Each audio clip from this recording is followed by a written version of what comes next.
Okay, Kimberly. Kimberly said it's her first class. Well, welcome. You're in for a treat. I am one of those people who does not know how to not over deliver.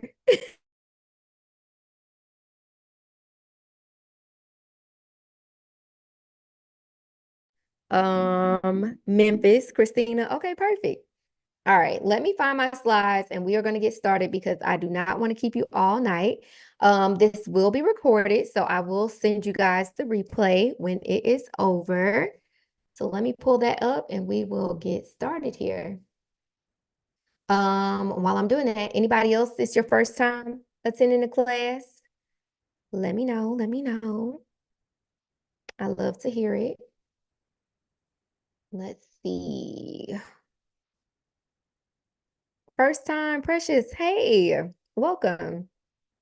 All right, let's click record and let's get this party going. Record to the cloud.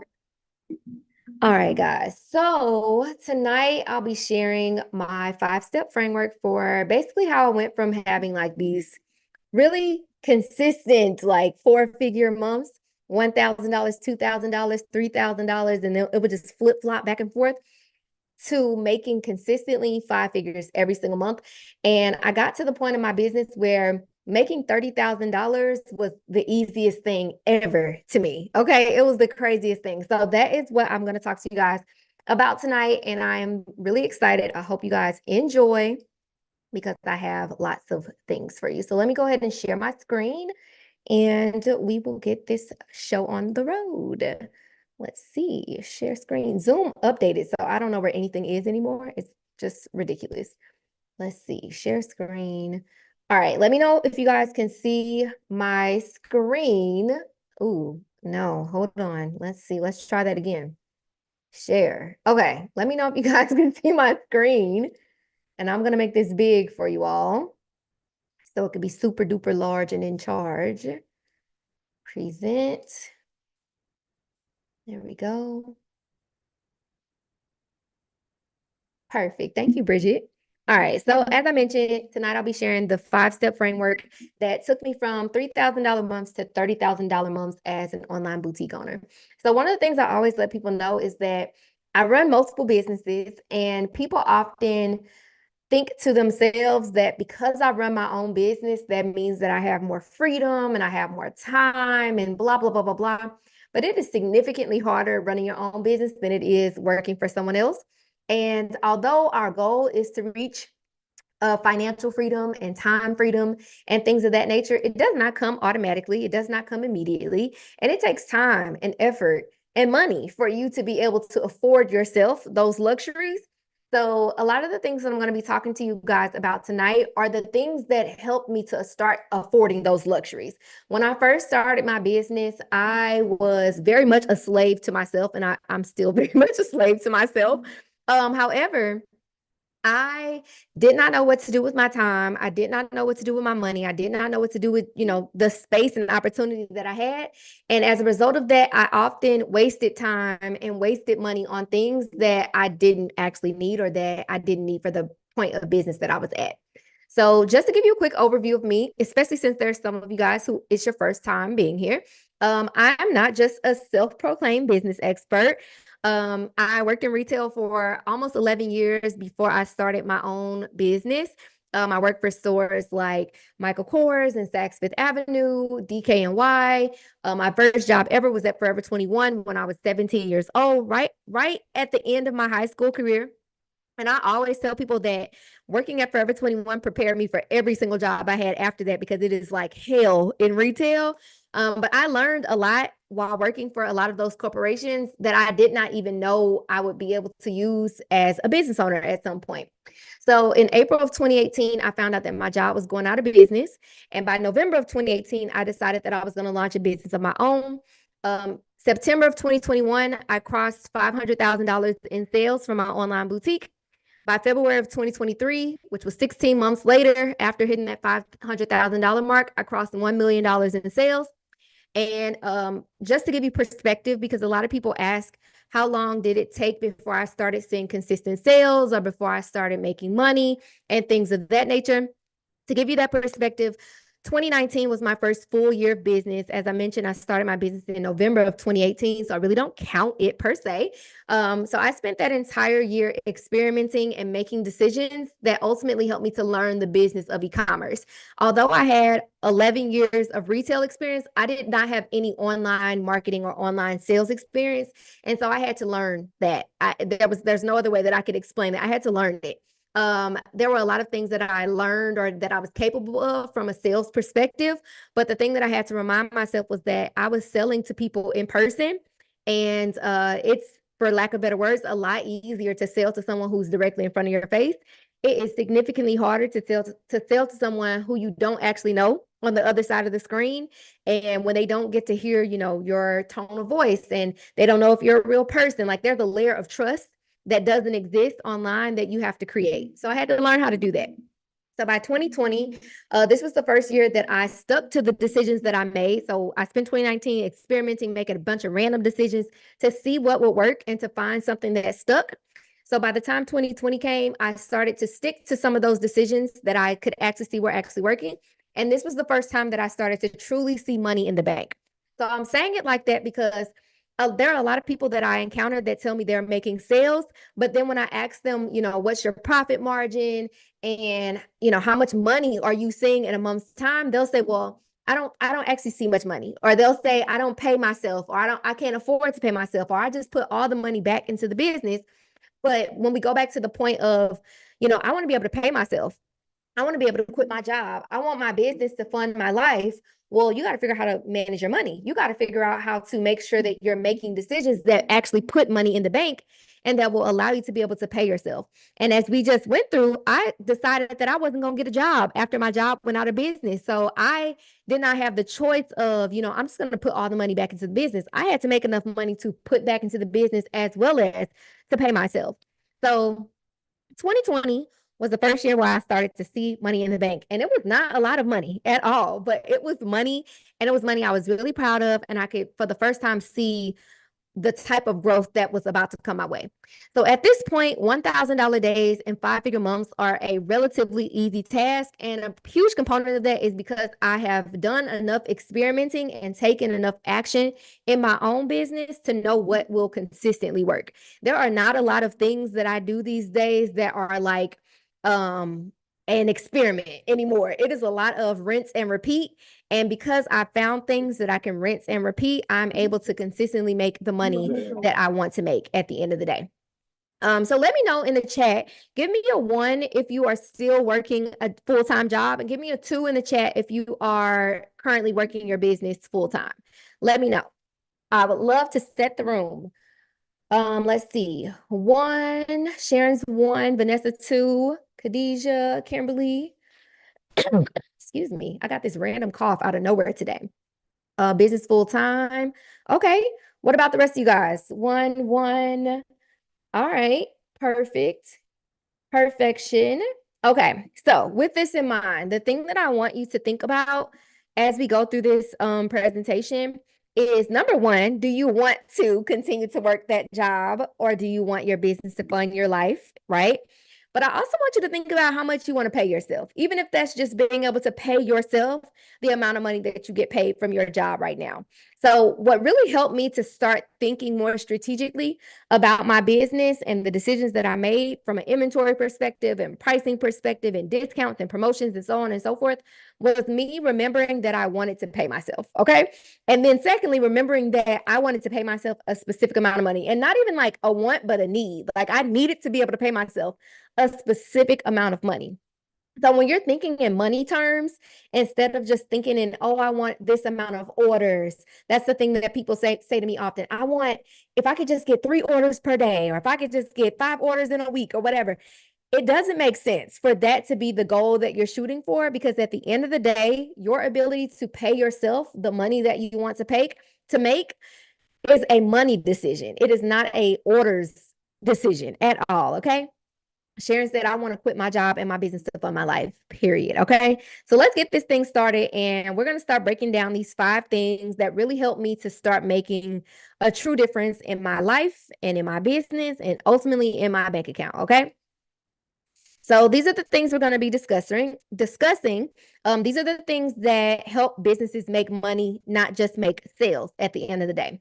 So number one is market research, what it is and why you need it. Number two is product selection, what you should be considering when selecting your products. Number three is making sure you're pricing for profit, why, and basically explaining why you're not seeing much money in the bank. Number four is, Number four is marketing and sales. So the difference between the two and why you have to focus on both. And then number five is analyzing your performance, basically analytics and data, and making sure that you know what data you should be reading and how it can help you to ultimately grow your business. Okay, so let's hop right into the first one. So give me an A, B, or C, A, B, C, or D in the chat. I'll read each one and you let me know which one of these applies to you right now. So A is you're making sales, but little to no money is in the bank. So you're seeing orders on Shopify. Shopify says, hey, you're getting orders. You're selling inventory, but your bank account is saying otherwise. B, you're not making sales and you're spending more than you're making. So you're not making those sales, but you keep buying inventory, and you keep running ads, and you keep doing photo shoots because you think that that's the answer. C, you're not making sales and also not spending any money right now. So you're just kind of at a standstill because you're trying to figure out, what your next best move should be. Or D, you're making sales and you're making money, but you want to make more. Let me know. Let's see where the bulk of the room is. Kia said D. So she's making some money and some sales, but she want more. Sharon's A. She's making sales, but little to no money in the bank. Avery said B with her eyes closed. She's not making sales, but she keeps spending money. Avery, girl, we got to talk. Vanessa says C. She is not making sales and not spending money. We got a bunch of C's clustered up on top of each other right there. Avery said, I feel so ashamed. It's okay. You're in class, and that's okay. We're gonna make it better, okay? Kimberly said B, Audrey B, Monique D. All right, so we got a mixed bunch. See, the C's are really standing out here. Okay, we got to fix this, guys. We got to fix it. Okay, so I know that this is where most of the room is, one of these, because I've been in each one of these buckets at some point, right? At some point in my business, I was making sales, but I wasn't making any money. So at the beginning of my business, I had all this inventory. I had friends and family who would buy from me and things like that. But I would do desperate things to make a sale. I would be like, oh, we're going to run a 50% off sale today. We're going to do buy one, get one, whatever today. Like it was just so random because I wanted to make a sale, right? So I was making sales, but my bank account was like, girl, what are you doing? Or I was pricing the inventory wrong. So when I thought I was making money, I really wasn't making much money because I didn't actually know how to price my inventory right. I wasn't pricing it with profit in mind. And then there were times where I wasn't making any sales at all, but I just kept buying more inventory because I thought, well, maybe they just don't like this inventory. So maybe I just need to get some more of it. But in actuality, I didn't really know who my customer was. I didn't even know what my brand was. So I just kept buying things, that I thought someone would like, or I was buying things that I saw other boutique owners sell because I thought that that was the answer. And it was not. I needed to sit down and really figure out what this business was, who it was for, and what I wanted to sell. And then I had times where I was not making sales and I also was not spending no money. I'll give you an example right now, right? So I'm currently rebranding. So I'm not making too many sales because we spent probably like 3 months clearing out as much inventory as possible. So the sales are kind of like they've dwindled at this point.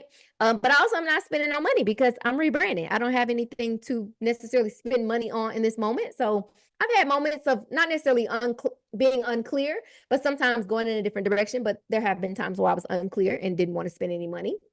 And then D, I got to the point where I was making some sales and I was seeing some money, but I needed to figure out how to make more because I started to see a ceiling. It was like, okay, every month is $2,000. Every month is $3,000. Every month I have the same amount of money in my bank account and I want more. I don't have enough for me to be able to grow the business and pay myself or increase the amount of money that I'm paying myself. So I want everybody to at least get to D so that we can surpass D and get into the land of profit and prosperity. Okay. So thank y'all for your honesty. I do appreciate that. And engage with me throughout this class too, guys, because the more you share with me, the more I can give you context and answer the questions that need to be answered. Okay. So let's keep going. So your sales and your income could be so much more consistent if you understood your market and your customers. You just need to be willing to look for it, right?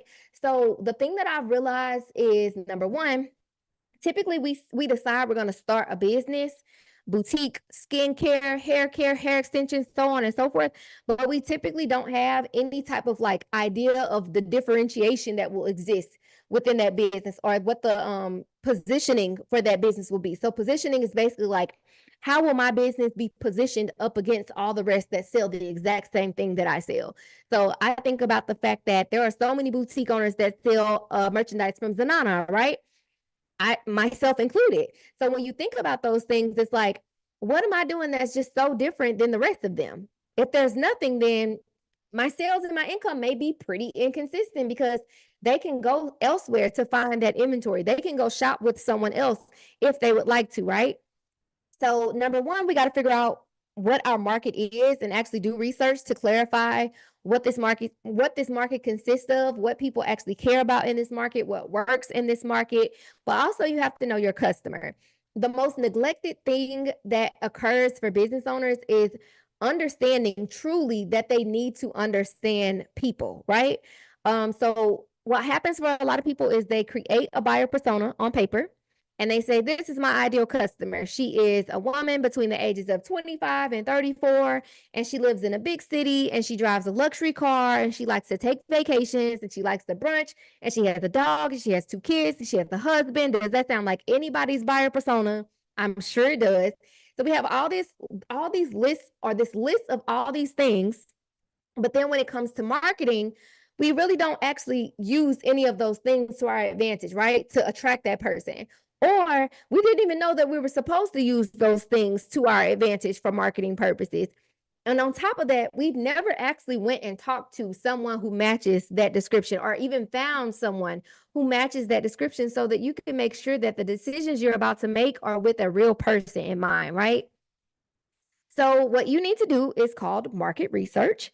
Market research is the process of gathering and analyzing information about your customers, your competition, and the industry to make informed business decisions. Oftentimes people will say to me, because I talk a lot about analytics, right? I always say, you got to read your analytics. They'll tell you exactly what you need to do. And people will say, well, I'm just starting my business. I don't have any analytics to go off of. Right. But you do have data that you could be collecting by way of talking to people, by way of looking at the competition, by way of studying the industry, so that you can make sure that the decisions that you're about to make sense, right? So I'll give you a quick example. I've worked with people who sell the exact same thing as a bunch of different boutique owners, but their pricing is like 2 times the amount of all the rest of them.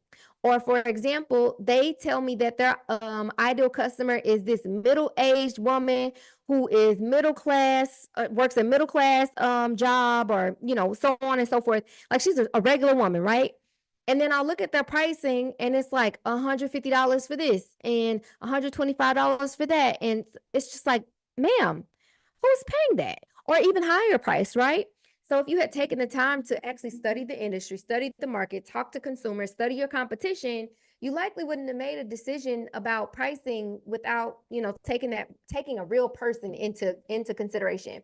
Khadijah said, this is where I'm stuck right now. Well, I hope we get you unstuck, friend. I really do. Okay. So let me give you an example. So let's say that you run an online boutique selling women's activewear, and you want to introduce a new line of yoga pants. In order to ensure that they will be popular, these are the things that you will likely want to do. Number one, survey your customers. One of the worst things that you can do is introduce a new type of product into your business without talking to your actual customers. I underline customers for a reason, because what we tend to do is, go and ask our Instagram and our Facebook followers. Like, we survey them and poll them all day.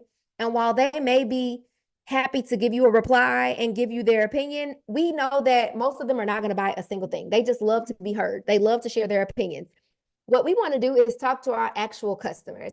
So sending out a survey, for example, to your email list, and asking them what features they want in yoga pants, example being high-waisted, various colors, pockets, so on and so forth.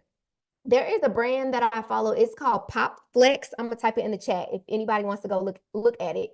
Pop Flex Active, I want to say it's called. If you just type in Pop Flex, I think it'll come up on Instagram. So this is a brand that sells yoga and activewear, right?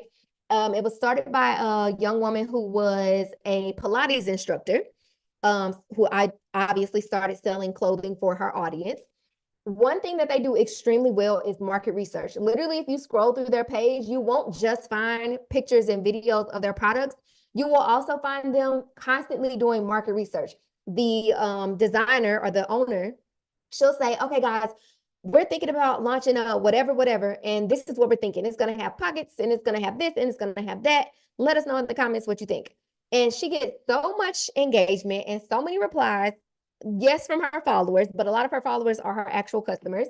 But this is market research, just taking the time to ask, for an opinion, ask the proper questions before you go and put your money into things that people don't actually want. It is so important that you understand that people have to actually want what it is that you are about to sell.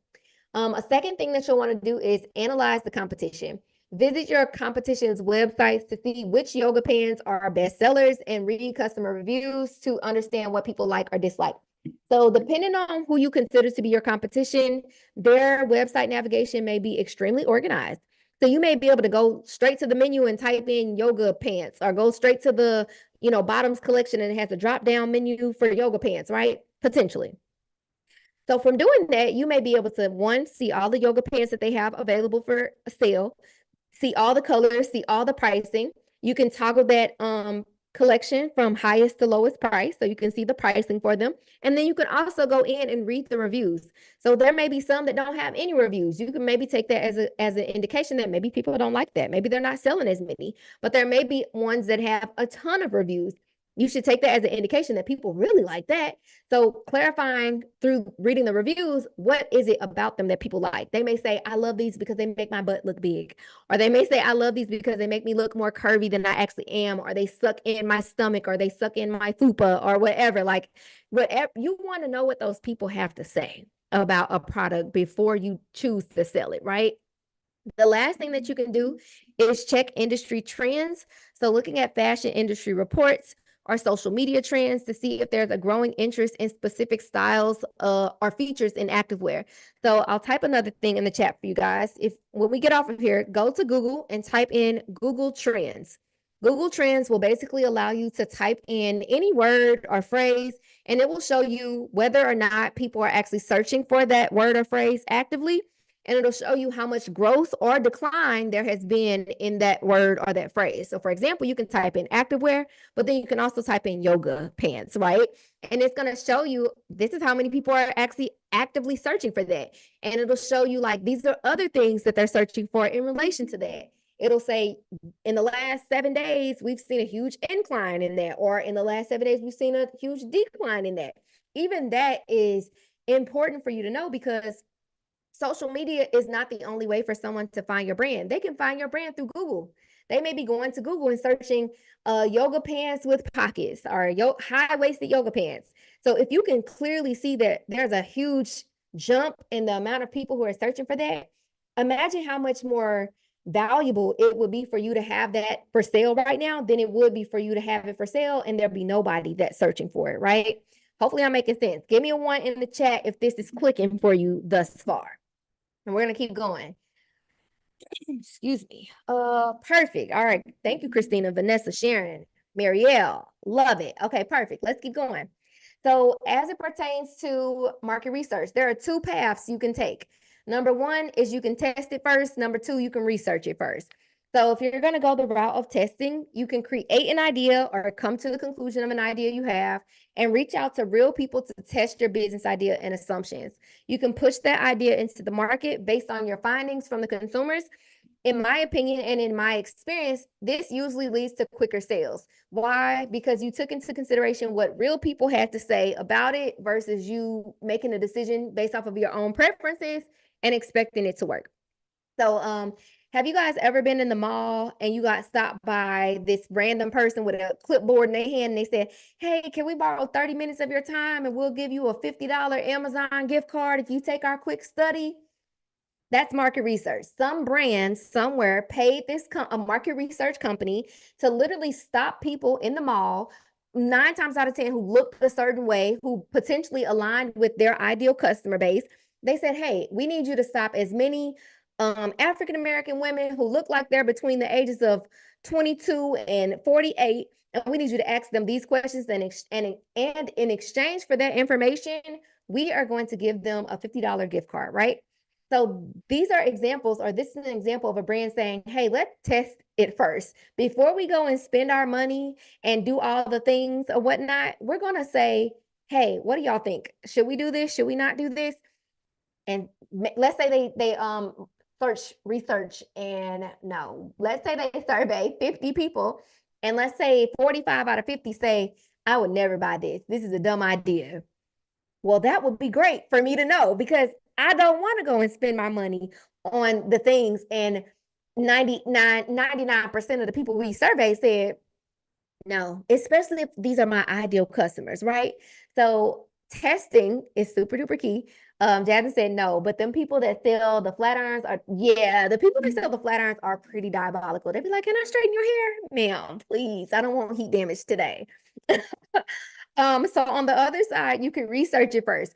So you can create an idea, research brands who are already doing it, determine how you want to stand out in the market, and do it yourself. Now, this could potentially work. However, it might result in delayed sales or no sales at all, simply due to the fact that there may be too many people who've already done it, or who are already doing it, or who are already doing it extremely well. I would say the thing you want to consider here is, can you do it better than them, or just as good? Is there something different that you can do that would actually appeal to the people? If the answer is no, it will probably be best for you to avoid that thing, because what you don't want to happen is for someone to say, oh, this brand is copying so and so's brand, or oh, this does not look that good, so and so is doing this so much better. That's what you don't want to occur, right? Monique said, in the process of testing, how do you avoid people stealing the idea or concept? You can't. I won't tell you that there's a way for you to prevent that. And that's the case for any business. I mean, you can have someone sign, or you could ask someone to sign like an NDA to potentially avoid that, but people are people. There are lots of thieves in this world. So it's not necessarily avoidable. There are things that you could do, like an NDA, that could potentially sway people from attempting to steal your idea or your concept, though. And they are not hard to get your hands on. At NDA, easy. There are lots of what's it called, templates that you can purchase on the internet and alter to have the information you want them to have. All right, so as it pertains to research, there are two primary types of research. There's primary research and secondary research. Primary is going to be you collecting data yourself. So it includes or involves collecting new, original data directly from sources through methods like surveys, interviews, or experiments.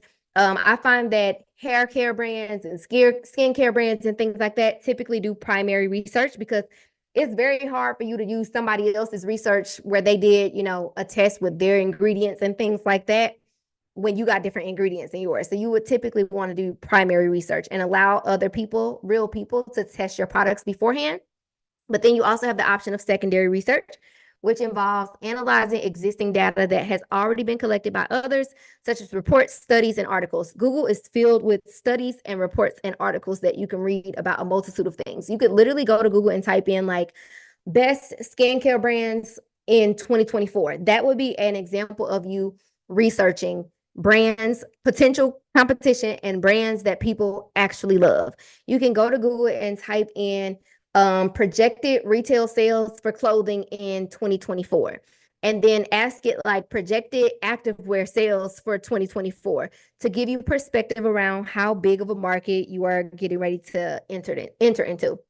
So when you're thinking about research, 3 steps here. 1, identify what your market is. Your market is not women's clothing. Your market is not just skincare. Your market is not just hair care. There needs to be some type of adjective or descriptive word in front of that or in place of that. So instead of women's clothing, it may be women's activewear, women's loungewear, women's formal wear, women's workwear, so on and so forth. That is a market, right?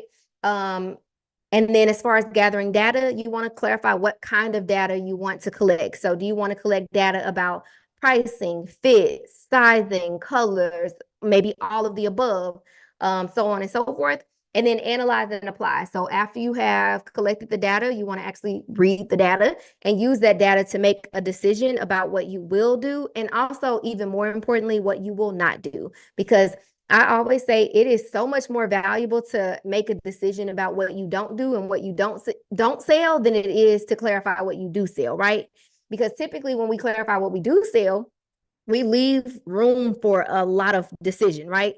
So when you say like, oh, I sell women's clothing, that's pretty broad. I can sell whatever I want. But if I say we sell women's activewear, but that does not include blank, then you know that when you're sourcing new merchandise, there are things that you're avoiding at all costs because they don't align with what your brand is. Monique said, thanks for answering. This is what stops me from testing first or asking followers. Gotcha. Yeah. Say what's interesting is like most people don't have the drive to copy an idea or a concept. That has been one thing that, like, for example, with coaching, there are tons of boutique owners who at some point may decide that they want to coach people, right? But what I understand to be true is that not everybody has the systems, the processes, the messaging, the gust. Is that the word? The gust? I don't know if that's the right word. The guts? I don't know. Not everybody has that within them. So no matter how many questions I ask and how much information I give, 9 out of every 10 people are not even going to attempt to do the thing that I'm doing. Plus size curvy girl clothes is what I sell. Do I need to give more detail? I would say you need to give more detail. Yes, because one woman may like club clothes and another woman may like workwear and another woman may be looking for vacation wear. So I would definitely say you want to give more context. Curvy is great because obviously that's what someone will look for, curvy or plus size. But I would say something that gives more relation to, or context, shall I say, to the type or style of merchandise, I think would be relative. Trendy chic clothes. I wouldn't put trendy and chic in the same sentence because people's perceptions are different. So I would choose either trendy or chic versus trendy and chic. And let it expand over time. Not to say you can't do both. I would say you don't want it to be too many things all at once because it can confuse your consumer. Yep. All right. So if you're wanting to do research for the first time or do some research, maybe you haven't done any in a while, just remember that the goal of doing research is to learn the person, not just to learn, what to do or learn like what to sell, right? Because at the end of the day, we don't want one-time customers. We want forever customers. We want people that are going to keep coming back. And the more you understand about them, the easier it's going to be for you to get them to keep coming back. And that's an element of you being able to grow your business and grow your sales. When I started to actually understand my customer, that was when I started to see them $10,000 months and $20,000 months because I had people coming back. I had people coming and buying one thing on a Wednesday, and then they would get it on, I don't know, Friday or Saturday, and they would say, oh, I love this, and they would be back the following Wednesday or the following Monday to buy 3 more things. So I started to have a much higher return customer rate because I now understood what my customers wanted and what they did not want, right? So first thing you can do is send out a survey or a questionnaire. You can distribute this to gather feedback from current and potential customers about their preferences, their shopping habits, and satisfaction with your products and services. Social media analysis, monitor and analyze your social media platforms to gain insight into customer sentiments, trending topics, and engagement levels. You can use Facebook Insights, your Instagram analytics if you're on Twitter or TikTok. All of them have insights that you can read. A competitor analysis is one of my favorite things to do. Studying the competition or the competitors' websites, their social media, their product offerings, and customer reviews to identify their strengths and weaknesses, as well as potential opportunities for your business, because there's always going to be somewhere where another business is falling short. And then lastly, studying your own analytics, using tools like your website analytics, Google Analytics to track visitor behavior on your website, analyzing data such as page views, bounce rates, and conversion rates to understand how users interact with your site and identify areas for improvement. Just to give you a little tip here for studying your analytics, there is a report in Shopify, I believe it's called Sessions by Landing Page, if I remember correctly. So on this report, you can add columns to it, and basically it's going to show you the pages that are receiving the most visitors, but it can also show you which pages are resulting in the most add to carts, initiated checkouts, and ultimately purchases, right? So why is this valuable? This is very valuable because every page on your website is not valuable to your business. There may be pages that are not getting any visitors, or they're getting a bunch of visitors and no add to carts whatsoever. It would be so valuable for you to see a page that is getting a ton of visits and no add to carts. That, I know it sounds bad. It's like, why is it not getting add to carts? The thing that you can take from that is, okay, I just need to test something on this page to see if it improves it. So that could be the price, it could be the picture, it could be the product description. There's so many things that you can use in that context to figure out what is wrong. On the flip side, seeing something that that is being added to cart a lot, but also not getting purchased a lot, still gives you something to look at. Because now you can say, okay, it's being added to cart, not purchased that many times. Why is it not being purchased? Let me check my own checkout process. Is it too long? Am I asking for information that I don't actually need? Is it sold out? And that's why people can't get it. So on and so forth. It's called, I'll type it in the chat. It's called Sessions by Landing Page. So if you go to Shopify, in your menu, right underneath analytics, you'll see reports. And then type in Sessions by Landing Page. Avery said, I was about to say, what kind of questions should I ask on the survey? Personality questions or just questions about clothes? So you can have as many surveys as you want. I would say make your surveys be targeted. So you may have one survey that's about shopping experience. You may have one that's about personality. You may have another that's about the product. So for example, in the past, I used to have a survey that got sent to people who had placed 2 orders with 2 or more orders with me. So basically, once somebody reached a second order, they would get a thank you email, and it would say, "Would you mind taking this quick survey?" And that survey was basically about their shopping experience and a little bit of their product preferences. So we would say, how easy or hard is our website to navigate? Is there anything that you wish we had more of? How do you feel about our pricing? What else did I ask on there? I think I asked them, if you had to describe our brand in one word, how would you describe it? Or if you had to describe what we sell, how would you describe it? So that really helped me to understand what their preferences were and also how they perceived my business. This is actually how I found out that people describe my business as a loungewear business, because before it was loungewear, it was, I don't know what. It didn't have a description. So I started asking people, and I did not only sell loungewear at the time, but that was how people saw it. So I decided to lean more heavily into that direction, and now that's just what I have. So it could be a multitude of things. All right, let's keep going. Let me drink some water. I am talking a lot. Okay, so these are my favorite tools for market research. There are tons of tools you can use for market research, but Instagram and TikTok are my favorite, are my favorite places to go for doing market research, because people are just on there all day talking about things, interacting with things, commenting on things, so on and so forth. So the first thing I like to do is follow hashtags. If you go to the search bar on Instagram or TikTok, I'm not 100% sure on TikTok if you can follow a hashtag. I think you can. I do know for a fact on Instagram you can follow a hashtag. So on Instagram, you will go to the search bar. Let me do it in real time to make sure I give y'all the right steps. So you're going to go to the search bar and you're going to type in the word or hashtag that you are looking for. So I'm going to type in loungewear, for example. Loungewear, and click search. And then you're going to find there's going to be like some tabs at the top. So like it says for you, accounts, audio, tags, places, reels, so on and so forth. You're going to click tags. And then from there, you should see hashtag whatever word you typed in. So I see at the very top, hashtag loungewear. And you're going to click it. And then on the next screen, it should give you the option to follow that hashtag. So I love to follow hashtags. Are hashtags still important when posting? No, they're not. So I don't really use them for posting purposes. I really only use them for research purposes. So I like to follow hashtags that are relevant to my business, relevant to my ideal customer, because regular consumers use hashtags all the time. Brands still use hashtags, but they don't really help us to be found as much as they used to in the past. So yeah, I don't use them much. I also like to follow industry influencers. So, influencers that are known for their cozy wear, lounge wear, so on and so forth, because whatever an influencer is doing is going to influence a consumer at the end of the day. So I want to know what the influencers are saying and showing to the consumer, because 9 times out of 10, that's what they're going to start to gravitate towards.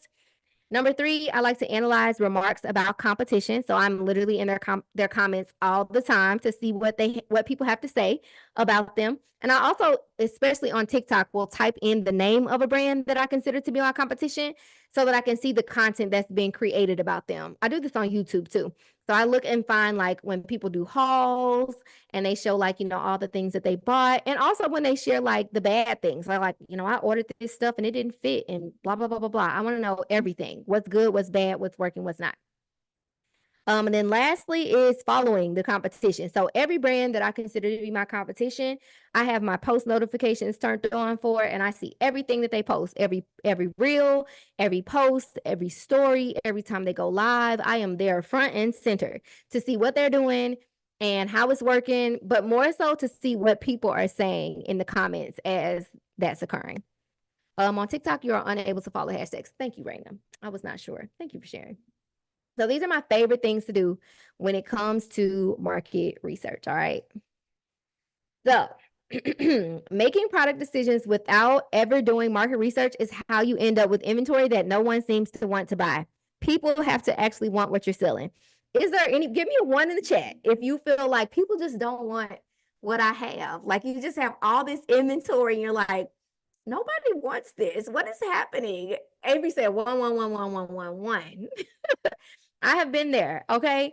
I've had plenty of moments in my business when it was making money and also when it was not making money, where I felt like I had made the wrong product decisions, or like there was something wrong with my inventory. I felt like I bought it too late, or I bought it too early, or I priced it too high, or priced it too.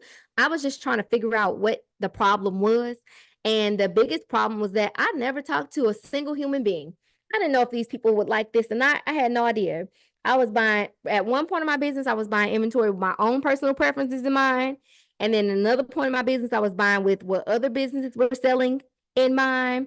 And it just was not making sense. It wasn't making sense at the end of the day. So the biggest thing I want you to take from this section is that people have to actually want what you're selling. And the easiest way for you to know whether or not people will want what you're selling is to ask them beforehand, not after the fact. So I don't know if they want it, or if they don't know I have it. That's a good point, Sharon, which is why we're going to talk about marketing momentarily. That is a great point. I love that you mentioned that. So let's talk about the second thing that I had to get clear and fix in my business to help me to start making money: product selection. So products should be selected with these things in mind. Number 1, what your customers love. What do they love? Your business is not about you. And this is one of the hardest things for a lot of people to like navigate as a business owner, because it's my business and I get to do what I want and I get to sell what I want. I just get, it's mine, but it's yours for the sake and existence of a customer at the end of the day. And the quicker that you can wrap your brain around that, the more money you will make. I guarantee you. When I was still buying things with myself in mind, that money was so inconsistent. I looked cute. I loved my little outfits. I love them. People love them. They would say, "You look so cute." And then they would be like, "Girl, but I ain't got nowhere to wear that." My life does not justify, like I always use this same, if you were at the conference, you heard me talk about this. I always use this same red suit as an example. I had this red suit. It was fly. It was amazing, y'all. It had like feathers on the shoulder. Beautiful. I loved it. It was my favorite thing in the whole wide world. And I will never forget, I was selling it and I would get compliments every single time I posted. Everybody, "This is so cute. This looks so cute on you." I could not sell one to save my life. I couldn't sell one to save my life. And it was because my customer was like, "Babe, my lifestyle does not need a red suit. It does not need the red suit at all." And once I started actually talking to my customer, I said, I understand. Y'all are teachers. Y'all work at warehouses. Y'all don't even go outside. Y'all be in the house. Y'all don't go to events. Y'all barely go on vacation. This is crazy. Now that I understand that, we will not be buying any more suits with feathers. We won't be buying anything extravagant ever again. And I don't. I just don't. It doesn't happen anymore. It's boring for me. I'm not going to lie to you. It's quite boring for me. Chance. My business though, she thrives. She thrives because I buy what my customers want. Okay. Um, Bridget, I'm so serious. She said, girl, that is what I hear all the time. You have some cute pieces, but where will I wear it? I know, girl. That was my life. It was my life. So the second thing you want to make sure you're looking at is what has sold well for you in the past. So this is not just looking at like the style in itself, but also looking at the category. So another mistake that I was making was buying too many dresses and too many jumpsuits. Jance, love dresses and love jumpsuits. You would never guess it because I sell sweatpants all day, every day, legging sets all day, every day, jogger sets all day, every day. If you walked through my closet, you would be like, are you sure you own a loungewear business? Yes. I love dresses. And they like the girliest dresses too, like frilly and ruffles and just girly. And but also like leather and just fashion. I was not looking at my data at all. So I kept buying dresses and jumpsuits. And if I had just taken a moment to look at the data, I would have saw that I make the most money when I have legging sets and jogger sets and biker short sets and biker shorts and leggings and sweatpants and tank tops and t-shirts. I just kept buying the wrong things. So if I had just taken a moment to look at what had sold well in the past, I would have started making money a lot faster. What's selling well in the market? So I went through the phase, like I said, of wanting to sell what I liked and then wanting to sell what other people were selling. And then I had a point where I wanted to sell basically what I thought, what I felt like nobody else was selling, right? So I was like, I don't want to sell what everybody else is selling. But there's an element of business that kind of requires you to sell something that other people are selling. Because if it works for them, it will likely work for you. I started to realize that once you get to the point where you have a loyal customer base, they just waiting for you to, like, for example, those little Zanana legging sets. I've had multiple customers come to me and say, when you gonna get your legging sets? And they'll be like, I know I can get them elsewhere, but I'm waiting for you to get them. It's like, oh my God, I'm so sick of selling these, but they're not sick of buying them from me. So I'm not sick of selling them to them. So making sure you know what sells well in your market and giving your customers what they want. Four is a big one. What makes you the most profit? Something that most people don't understand or don't see because they don't look at the data the way that they should look at it is that the things that make you the most in sales by way of like quantity sold isn't always the thing that is making you the most profit. Once I started to realize that, I started to streamline my inventory even more because even though I was selling a lot of it, it wasn't making me much money. The bank account was not bank accounting. The numbers were not moving. I wanted those numbers in my bank account to move, and therefore I needed to clarify what was going to make me the most money possible in the quickest span of time. Five is the pricing that works well for your brand, your customer, and the market. My customers like to spend $22. Like, no joke. They like to spend like $22. Okay. I used to want to sell a $39 this and a $49 that and a $59.99 this and a $69 that. And don't get me wrong, I still can sell some things that are higher priced, but the bulk of the inventory that I sell, easily, quickly is like 20 some dollars. Once I realized that, you got it. We're going to sell you a bunch of 20 some dollar things, but I got to make sure I buy them at a cost that gives me profit. So I'm not going to buy a $15 thing to sell it to you for $22, right? I might buy an $8 thing to sell it to you for $22. So like an $8 legging set for $22, absolutely. Sure, why not? As long as the expenses make sense, you got it. Once I understood the pricing that needed to be in place for my customers to keep buying, I made sure that the pricing looked exactly like it needed to look to make the money that I wanted to make. Let me see. Sharon said, yeah, my customers like to spend $45 and I was selling items at $6. My customers are 35 and under. Best-selling pieces are $15 to $24. Love it. So the thing that this is called, for anybody that's wondering, this is called your calculating your average unit retail, or AUR. So to calculate this, you take the total number of products that you sold in a window of time. So let's say like what's this, July? So if you do like let's do last quarter, so April, May, and June. Take all the products that you sold in that period of time. Take all the money that you collected during that period of time and divide it by the quantity of products you sold in that period of time, and that's going to give you your AUR. That's your average amount of money that you collect per item sold in your business. It's going to basically tell you on average how much your customers love to spend. Very important piece of information. Is AOV what the customers like to spend? No, it's different. So your average unit retail is the average amount of money that they like to spend per item. Your average order value is how much they're okay with spending per order. So for example, let's say you had an average order value of $69, but a $69 order consists of 3 items that cost, I don't know, $21, $15, and whatever the difference is there. So you want to know both. How much are they spending per item? And also how much are they spending on average per transaction? Um, Monique, can you tell me which part you didn't hear? Can everybody else hear me well? Monique says she can't hear me. Let me know if the rest of you guys can hear me.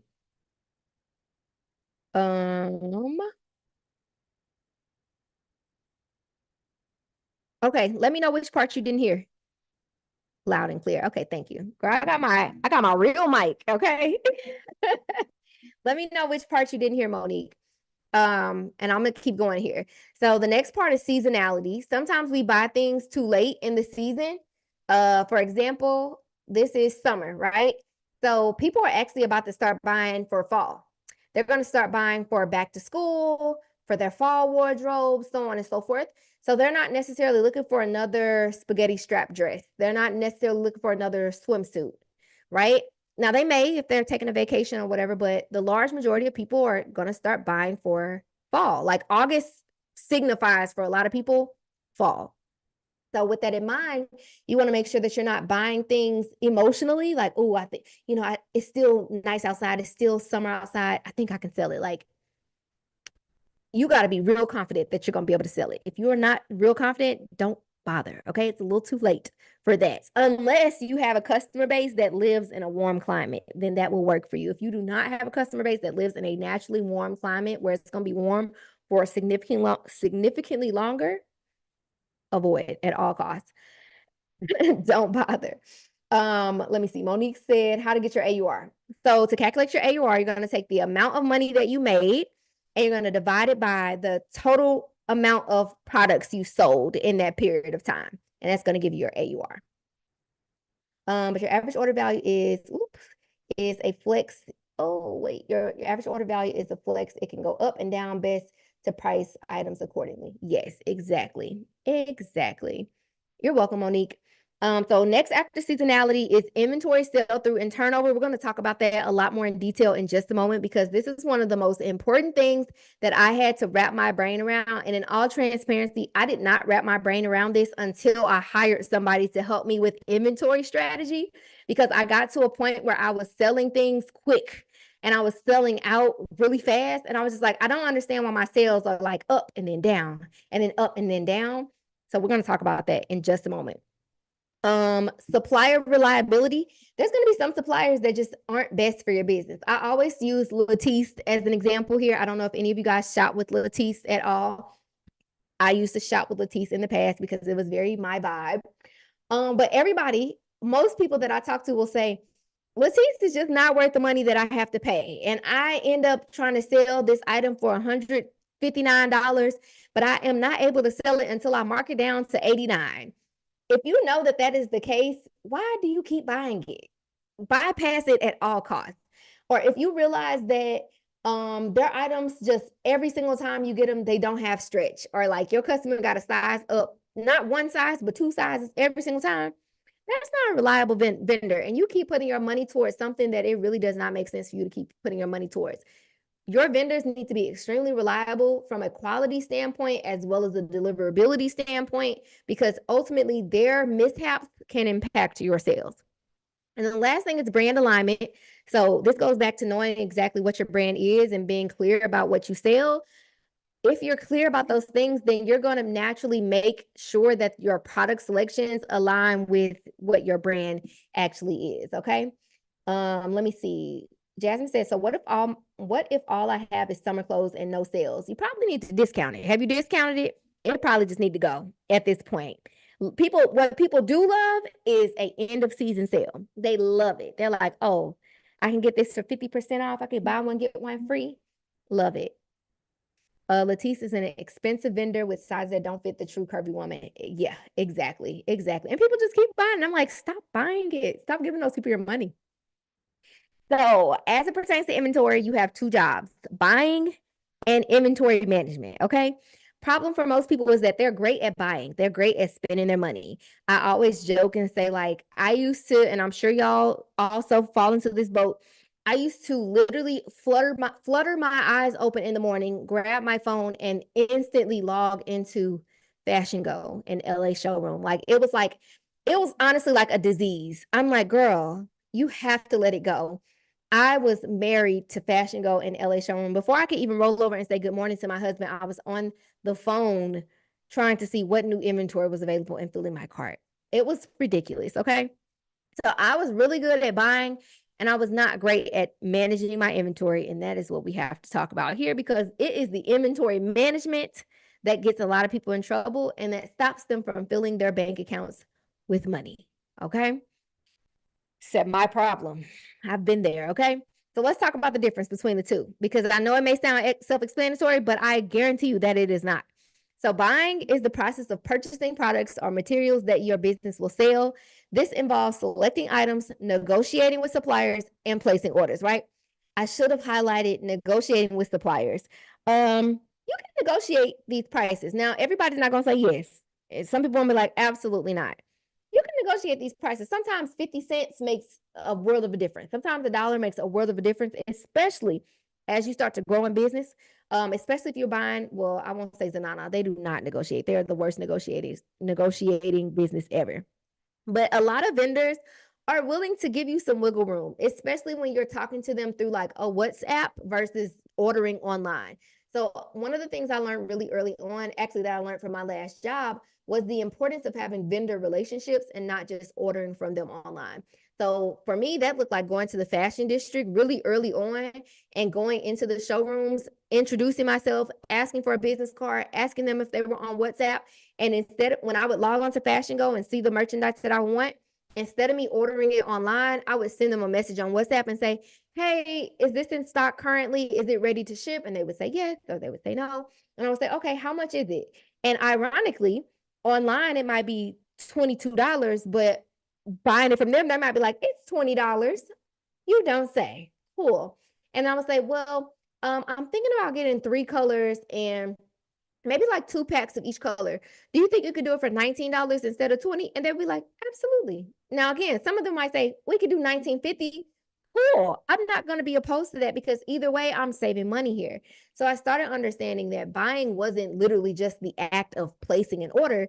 It was also me selecting inventory strategically and then negotiating or attempting to negotiate with the suppliers, because the price that I pay for that inventory impacts my profit margin. Somebody else who sells the exact same thing has a, I don't know, 49% margin because they paid the price that was on Fashion Go, whereas I have a 53% profit margin because I negotiated my price. So important things to consider. Now, on the other side of this is managing the actual inventory. So this involves overseeing and organizing the products you have in stock.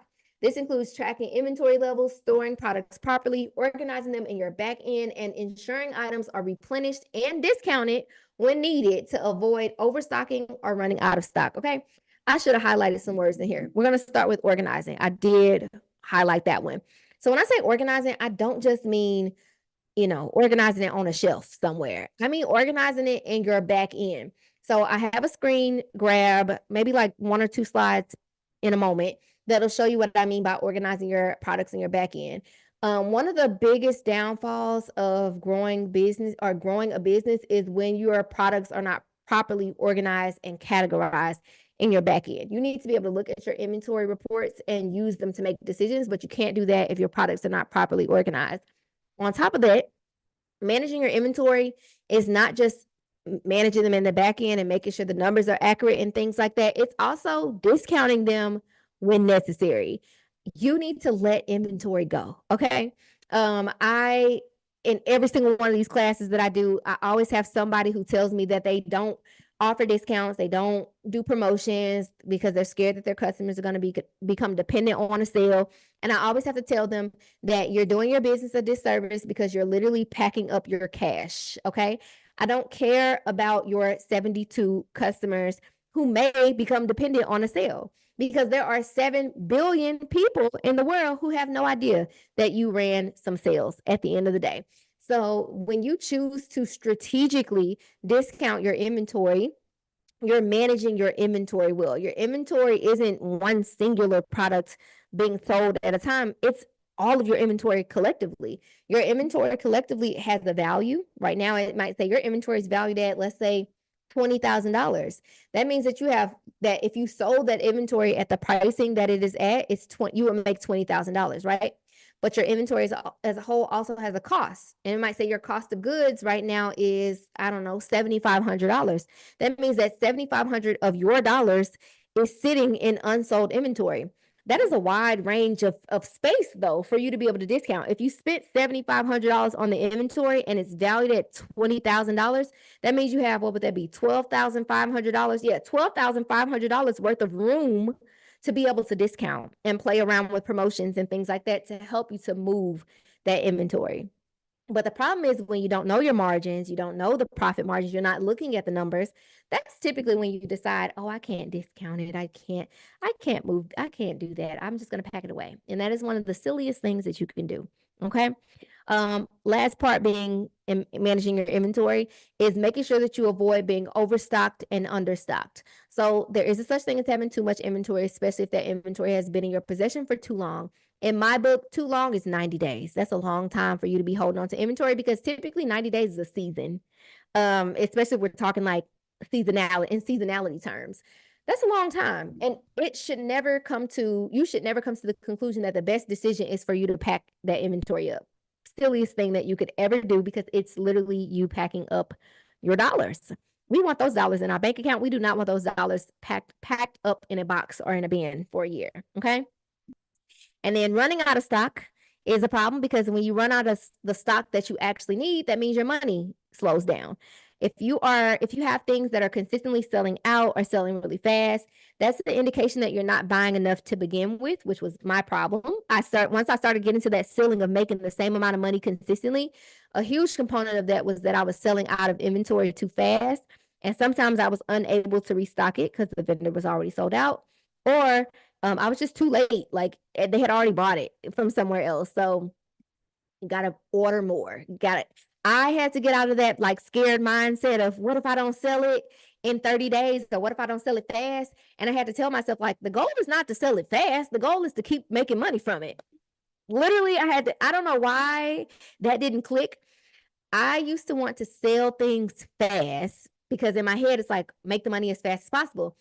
But also that was selling 6 and limiting the amount of money that I could sell, when I could have had 60 in stock and kept those sales consistent. So yeah. Excuse me. What if you don't have enough data to analyze because of lack of sales? Then you just got to make a decision. Literally, you just got to look at your inventory and say, okay, I have $500 worth of dresses. I got $1,000 worth of jumpsuits. I got $700 worth of matching sets. And this is how much of my money is tied up in that. So if you say I got $700 worth of jumpsuits and I paid $350 for it, that's your $350 that is tied up in that, right? But then you might have, I don't know, $1,000 worth of something else, and you paid $500 for that. That's 500 of your dollars that's tied up in that inventory. So from there, you just got to make a decision about what you want to do about it. Do you want to discount it and just make your money back? You want to discount it and still be able to make a certain amount of profit? Do you want to just sell a certain quantity of them still with a discount? So on and so forth. The answer 9 times out of 10 is a discount, unless you feel like you haven't done your due diligence from a marketing standpoint, which is the case for some people. If you don't feel like you've done your due diligence from a marketing perspective, market it as much as you think you can for as long as you think you can. And then once that is over, you feel like you've done your due diligence, a discount would be the next best thing. This is good info. You're dropping gems. Thank you. I try. What if you already discounted and it's still not selling? Discount at the point that you don't make any profit. So I love that question, Monique. So in retail, there are times where you don't make any profit. There are times when you don't break even. There are times when you only make back some of your money. So the thing that my accountant always had to remind me of is that it's better to make some of your money back than to make none of your money back. So kind of similar to the answer for Jasmine, I always say assess whether or not you've truly done your due diligence from a marketing perspective. And if you're wondering, like, what does it look like to do my due diligence, do my due diligence? It looks different for a lot of people. Like for me, my due diligence might look like sending 3 emails a day for 5 days straight. Me personally, that might look like me spending an extra $100 on my ads. That may look like me sending double the amount of text messages that I was typically gonna send, or posting double or triple the amount that I typically would, right? But for somebody else, it may look like paying that influencer one more time to create some fresh content. I have a student right now who works with the influencer primarily, and she's like blowing it out of the water right now because she paid her some more money. So always ask yourself, have I done my due diligence first? And then clarify whether or not what your goal is here. So if you know that you can't discount it anymore without making a profit, clarify how much money you want to make back in that standpoint, right? So if you have I want to try to give you a number. Let's say you have $1,000 worth of inventory. It's already been marked down to 50% off and the margin was 50%. So you're at your break even point. From there, I would say clarify how much money do you need to make out of this situation, right? So you might now say, okay, well, I'm going to mark down this inventory to, excuse me, I don't know why I keep burping. Oh my God. You might say, I'm going to mark these down to $25 and I just need to sell 8 of them to make the money that I want to make to put back into the business. Like now you're starting to think, how much money do I need to make just to keep the business afloat, versus it being how much do I need, versus it being like I need to make profit on this individual piece of merchandise. There are times when you have to prioritize the cash flow in your business, and there are times where you prioritize the profit. I just started going hard in marketing for them. I don't want to have false hope though, because it is based off of my efforts. And just because I pop back out don't mean people will buy. I just waited too late, I feel like, due to lack of consistency. Gotcha. So I tried to do the multiple emails and I got a lot of unsubscribers. Does that really matter, or is it good to clear out the bad? It is absolutely good to clear out the bad, but that's also an indication that they didn't see anything that they want. So it's a good thing because they were able to self-identify that there is nothing that they want. But also from a brand perspective, you want to ask yourself, like, am I making sense of the marketing that I'm sending to people? Am I segmenting properly to make sure that I'm not sending emails to people about things that they may not care about, or that may not be applicable to them? But I never look at unsubscribes as a bad thing, personally speaking. I want those people to go. If you don't want to be here, I don't want to pay for you to be here. Okay, so this was a screenshot I was referring to, pertaining to product organization. If you, I'm sure, have put in a product into your backend on Shopify. Also, I know some of you may not be on Shopify. If you're not, I highly recommend switching to Shopify. I don't get paid no money from them people, but I highly recommend. So on the right-hand side of the screen, when you're inputting your products, you will see this box labeled product organization. This box is so important and it needs to be filled in detail, every single box. Okay. So category is predetermined by, or is a predetermined list provided by Shopify. So as soon as you put your little cursor in the box, it's going to show you a drop down of options you could choose from, but you can also type in what you want it to be. So this might be clothing. It's going to be more basic, like more top of the line, right? So clothing or shoes or accessories or whatever, right? Product type is where you're going to get more specific. So this might be necklace, bracelet, sandal, slipper, jogger. It might be like leggings, or you get my gist. Spaghetti strap dress, maxi dress, midi dress, mini dress, so on and so forth. So you're giving the product a type. So it's not just skirt, it's mini skirt. It's not just dress, it's maxi dress, so on and so forth. Vendor is important because we want to make sure we know which vendors are actually making us money and also making us profit, and also which one of these vendors, if any, are not making us any money, whose inventory is still sitting in my possession 30, 60, 90 days beyond, right? Collections, important because this is how your products get classified into the appropriate collections on your website. Tags are important depending on if you use them for collections. I use them for collections. So I usually set my collections up to be based off of tags. So like if I tag something with new arrivals, it automatically gets added to my new arrivals. But you can also tag things for the consumer's perspective. So for example, if you tag something with like pink dress, if someone were to go to your search bar and type in pink dress, they will be able to find it. So all of this is relative because your ability to make smart future product decisions starts here.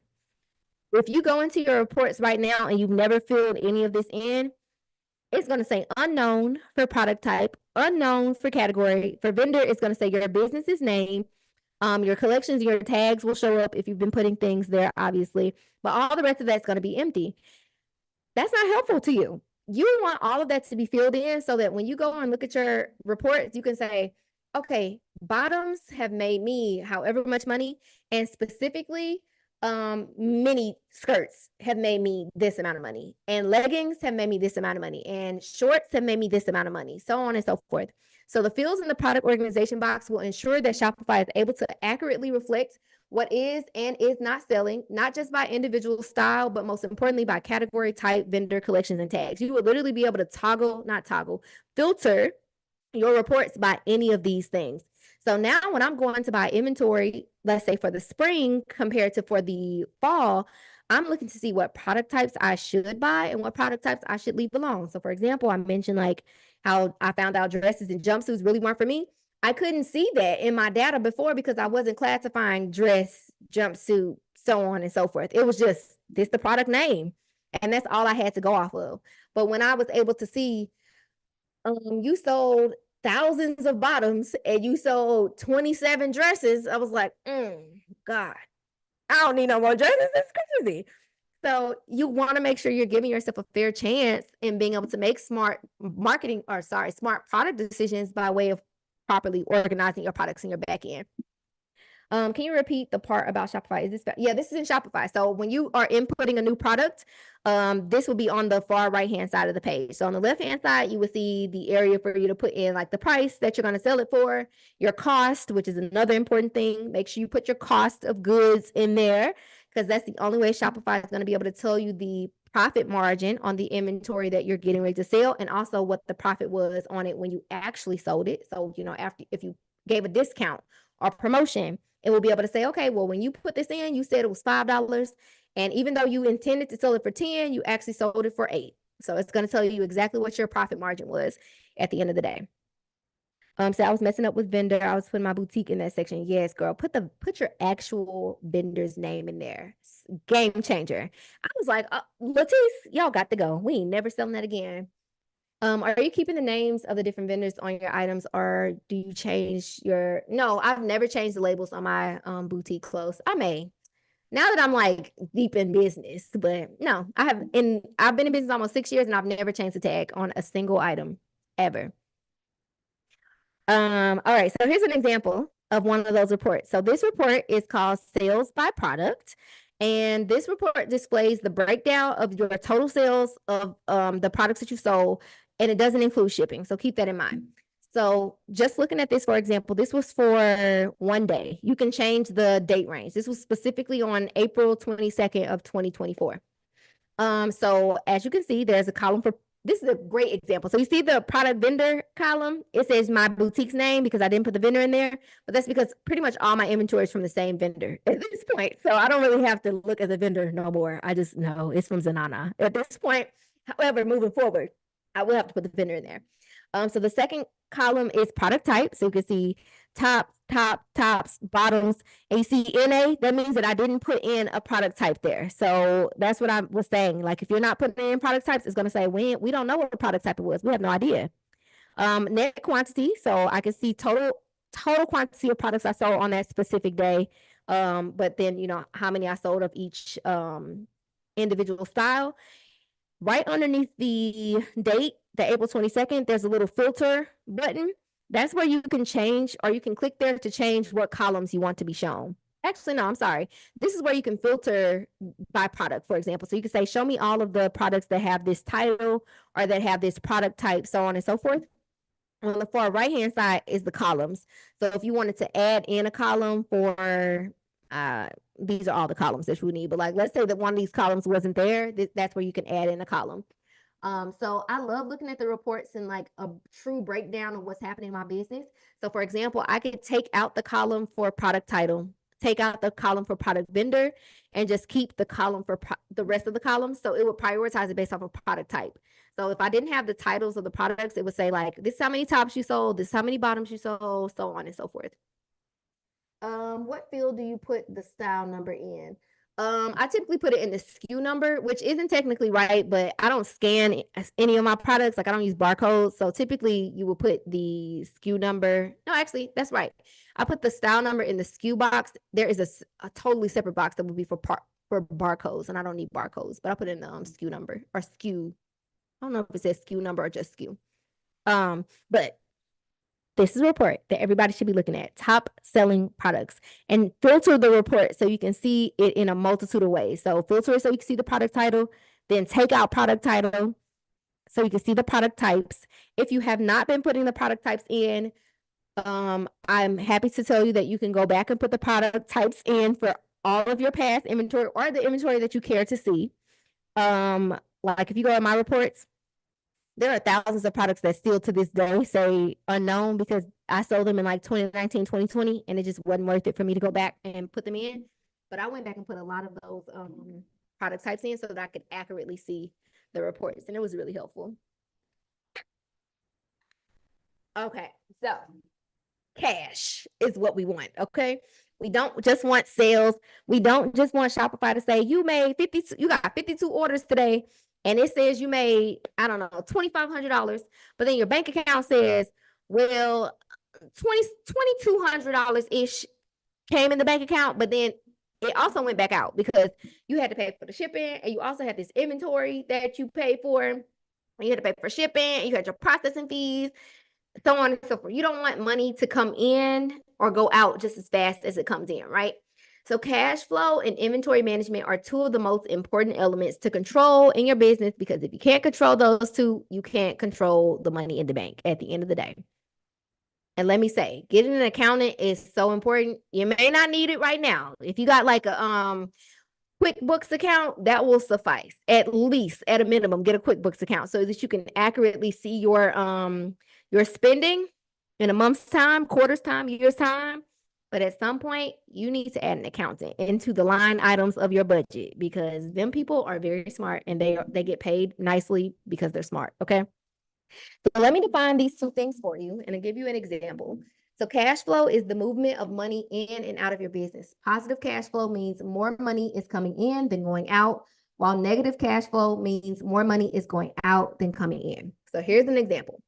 Imagine that you run an online store where you sell handmade candles. In January, you sell $5,000 worth of candles. So you collected $5,000. That's what Shopify says you made. But you also need to pay $3,000 for supplies and $1,000 for other expenses like shipping and your website fees. So once you looked at the reports, it said, or not your reports, it said that you spent $1,000 when you bought the shipping labels. And, or no, let's say it says you spent $800 buying the shipping labels and $200 in processing fees, right? And then you had $3,000 for the supplies. Now, I don't know what the supplies will be for candles, wax, wicks, glass containers, so on and so forth. So doing the math here, if you have $5,000 in money in, but $4,000 in money out, your cash flow is $1,000. So technically speaking, if you didn't spend no other money besides the supplies and the expenses, you should have $1,000 in your bank account at the end of the month, because you have more money coming in than going out. Now, if that's good or bad, like if $1,000 is good or bad, that's totally up to you to determine. But this is an indication of what your true profit is in your business. One of the biggest mistakes people look at or think of, or make, shall I say, is they'll say, I made $1,200 this month, And I know that I spent $500 on that inventory, so my profit was $700. Your profit was $700 on the inventory that you sold. Your business's profit, on the other hand, is something totally different because it takes into consideration all of your expenses. The money you pay for shipping, the money you pay in processing fees, the money you pay for photo shoots and models and ads, so on and so forth. So when all of those things are going out at the same time that money is coming in and you're unaware of that, that is why it feels like there's no money in the bank, because there's not. There's more money going out than there is money going in, or money is going out just as fast as it is coming in. A sidebar on top of getting QuickBooks, if you are at a place where your sales are pretty consistent, I would highly recommend getting at least one other bank account and letting one of them be the account that money comes into. So all of your revenue coming into that account, and let the other be where money goes out. So basically, what I do is every 2 weeks, I allocate money into the appropriate account. So all my money goes into one account. It's labeled my revenue account. So, my Shopify, PayPal, Sezzle, Afterpay, so on and so forth. All the money comes in. And every 2 weeks, I give a percentage of that money over to my operating expense account. And that is the only account where money goes out. And this makes it a lot easier for me to make sure that I have the money in the bank when I need to have money in the bank, but also for me to have money in the bank left over and I'm not overspending throughout that month. Okay. So next thing I want to define for you is inventory sell through, which I mentioned that I would define for you guys earlier. So inventory sell through is the percentage of inventory that is sold over a specific period of time. It helps you understand how quickly your products are selling.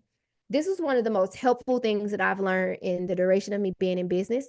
So here's an example. Imagine that you start the month with 100 of your handmade candles in stock. By the end of the month, you have sold 60 candles. To calculate your sell-through rate, you take your starting inventory of 100 candles and then your number of candles sold, 60.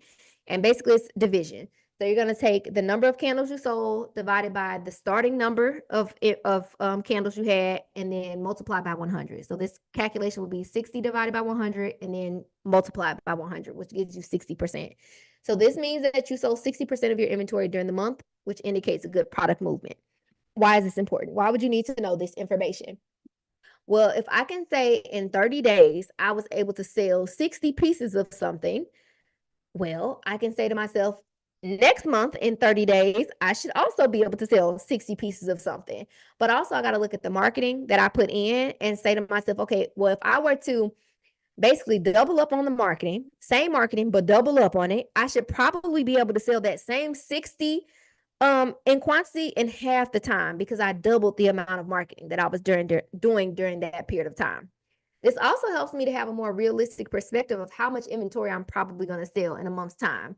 So instead of me being like, why did my inventory sell out? Like, why is it not moving? If I can see that consistently for the last 3 months, I've sold between 60 and 65% of my inventory, that's valuable. Now I'm not going to make unrealistic projections about me selling out of inventory. I'm going to make a projection that I'm probably going to sell 60 to 65% of it. On top of that, that helps me to gauge how much inventory I should probably have left over moving into the next month. So if I sold 60% in this month, 40% of it is coming into the next month with me, right? So I know I should be able to project moving forward that if I add 100 more pieces, I'm still probably only going to sell 60% of it at the end of the day. So long story short, being able to make a realistic projection about the movement of inventory out of the door is really helpful. But on top of that, every single product that you sell individually has its own sell-through rate. So for example, you may have sold a maxi dress and it says the sell-through rate on that for the last 30 days was 80%. And you might have had a legging set that has a sell-through rate of 100%. A sell-through rate of 100% is good, but also bad at the same time. If you have a sell-through rate that is 100%, that means you sold out of it, right? Which is good, but it's bad because it means you missed out on inventory. I mean, you missed out on sales at the end of the day. We want to give yourself the opportunity to actually make as much money as humanly possible. So I used to get so excited when I had sold 100% of something. But then I realized I sold 100% of something, and that means it sold really well, but I didn't make money after it was sold out. that really helped me. I forget who I was mentioning this to earlier, but like that really helped me to understand the value of me buying more upfront versus it being like, oh, I'm gonna wait till I sell out to buy more. Like I would sell 60% of something and say, okay, I probably need to go ahead and buy some more because this is probably going to sell out. If I'm halfway through the month and I've already sold 60% of it, I'm probably going to sell out of this. I should probably get some more of it. So there's a report for this as well in Shopify. It's called your sell through rate by product report. Definitely check it out. I'll type it in chat for you guys. And you can look at it for different time frames. So you could even do it for like the year thus far. You can see how much inventory you started with and what percentage of that inventory you've actually sold through up until today. Sell through rate by products is the name of the report. All right, let's keep going. So I want to tell you some of the mistakes you're likely potentially making pertaining to inventory, cash flow, and I forget what the next one is. Sell-through rate. All right, let's go through each one. So mistake number one, overbuying. New retailers may overestimate the demand and purchase too much inventory, which leads to excess stock that ties up your money with, and also could potentially incur storage costs. I have a lot of students who have like, they work with like fulfillment centers and things like that, but they have to pay for that storage. So when you're not moving the inventory very well or overbuying, you're actually also overpaying for the storage.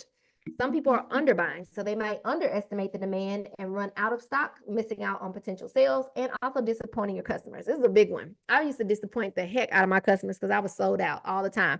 And I used to be like, well, you gotta move faster. Don't know, no customer on earth wants to hear you gotta move faster. They want to hear when is it gonna be back in stock, okay?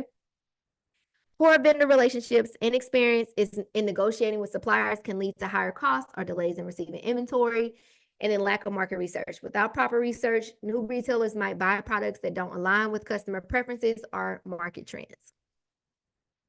Then we have cash flow mistakes. So oftentimes it leads to inconsistent cash flow. New retailers often struggle with uneven cash flow due to irregular sales patterns, which lead to difficulty in managing their expenses and inventory purchases. So if you got more going out than coming in, but you got bills that are going to naturally come and you don't have the money in the bank to pay it because you're not managing the cash flow well, or you're holding on to inventory and refusing to discount it and you know it's not moving, you're hurting your cash flow at the end of the day. High initial expenses. So a lot of times when you first start out, you are spending more upfront with the hope that you make it back quickly or make it back easily, and that doesn't always occur. So starting costs such as a website and marketing and initial inventory can put an immediate strain on your bank account.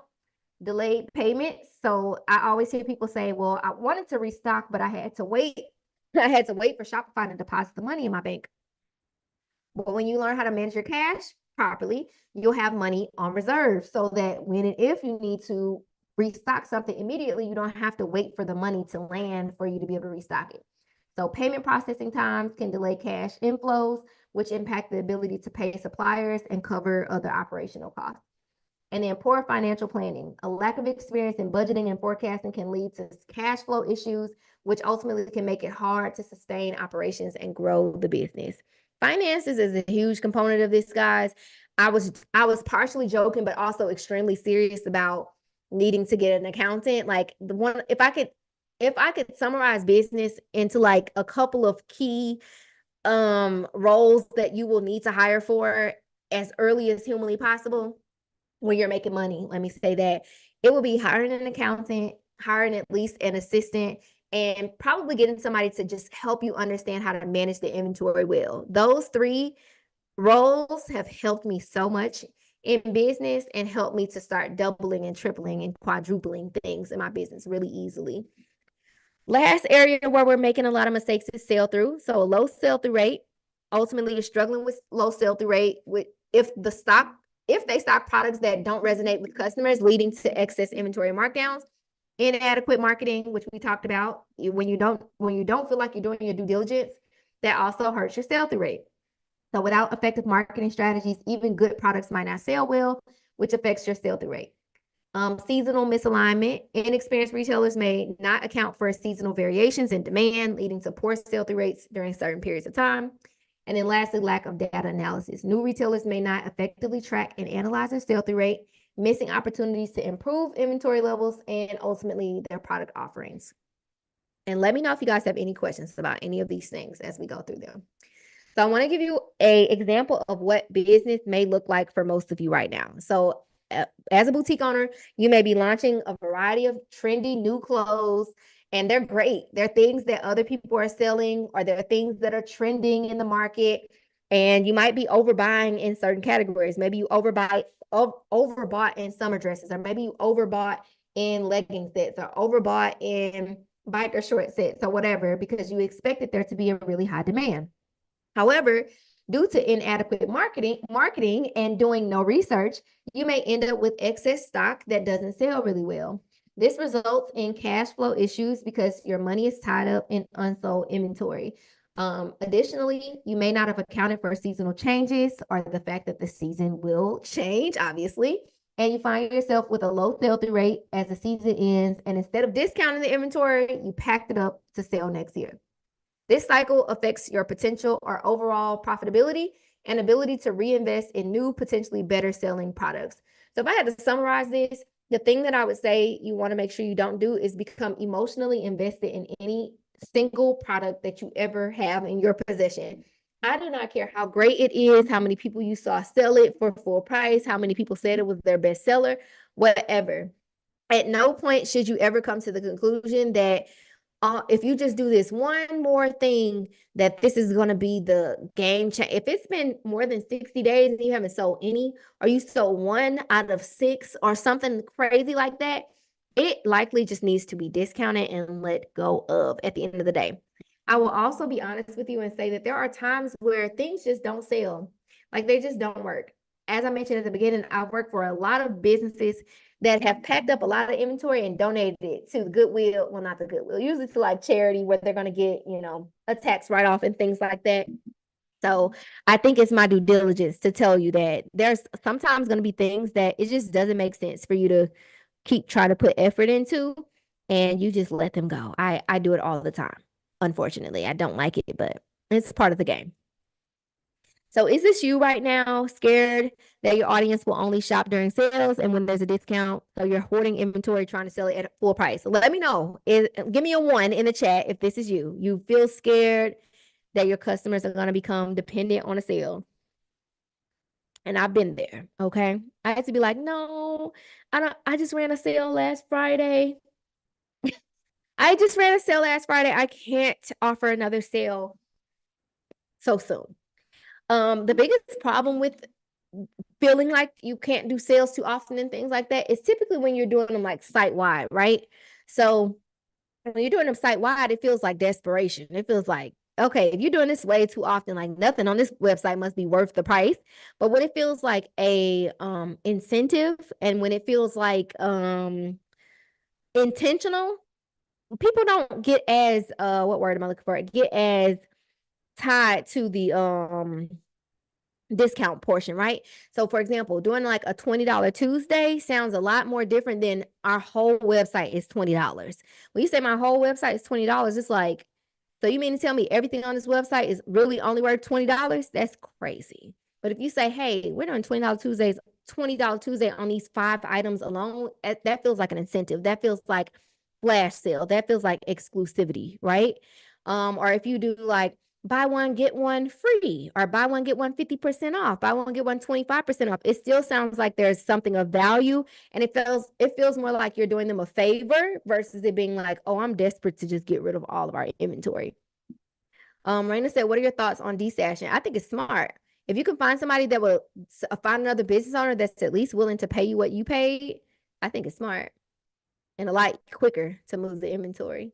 I hated to hear that there is the possibility of giving inventory away. Yeah, nobody likes to hear it, but there is absolutely a possibility. I talk to boutique owners that make millions and millions of dollars all the time, who give away hundreds of thousands of dollars of inventory all the time. If I don't do nothing, I'm gonna run a BOGO sale, period.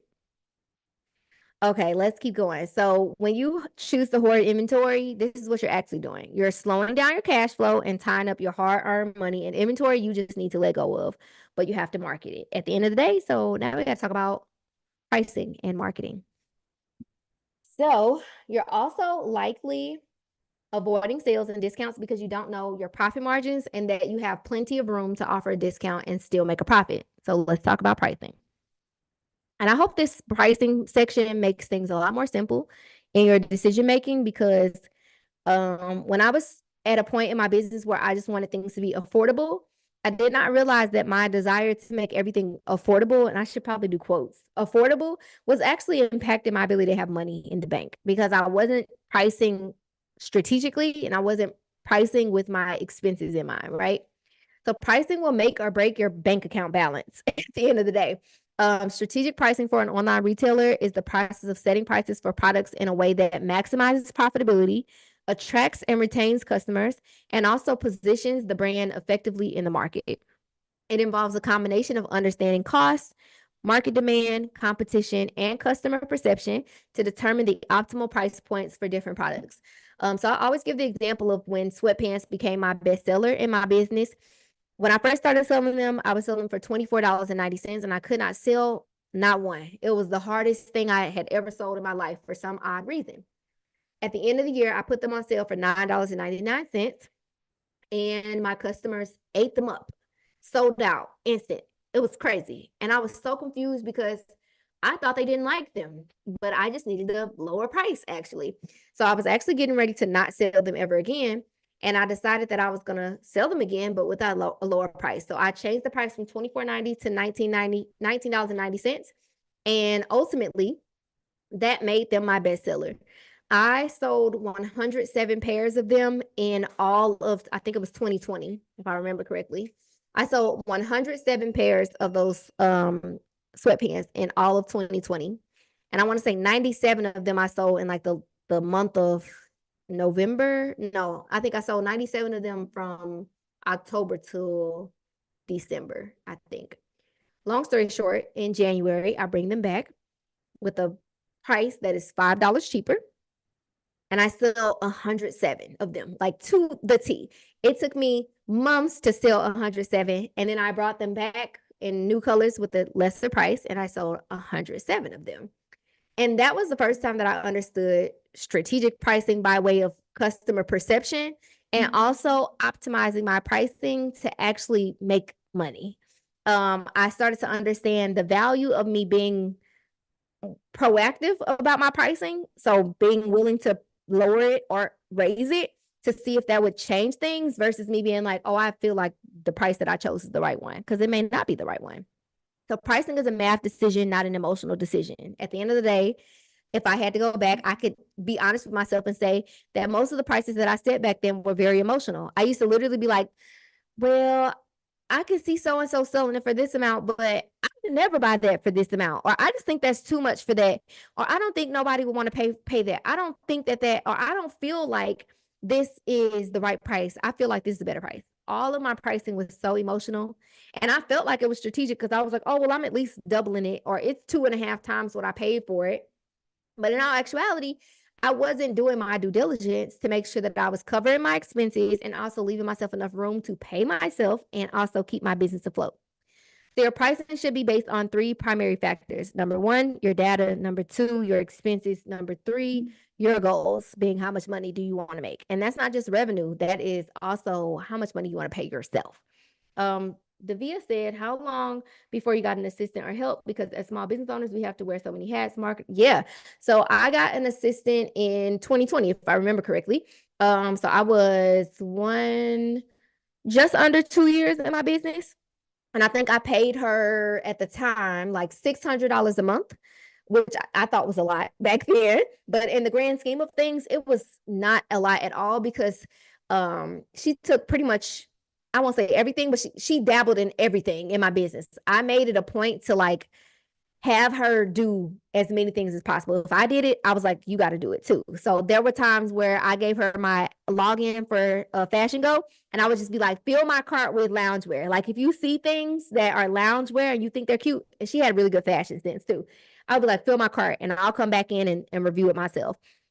She had helped me with my Klaviyo account, setting up my emails, managing my inbox on social media, scheduling my content, so on. If it was something that I knew was on my plate that I wasn't probably going to be able to do, I gave it to her. And I basically started doubling the output of work in my business because I had just one other person there to get it done faster.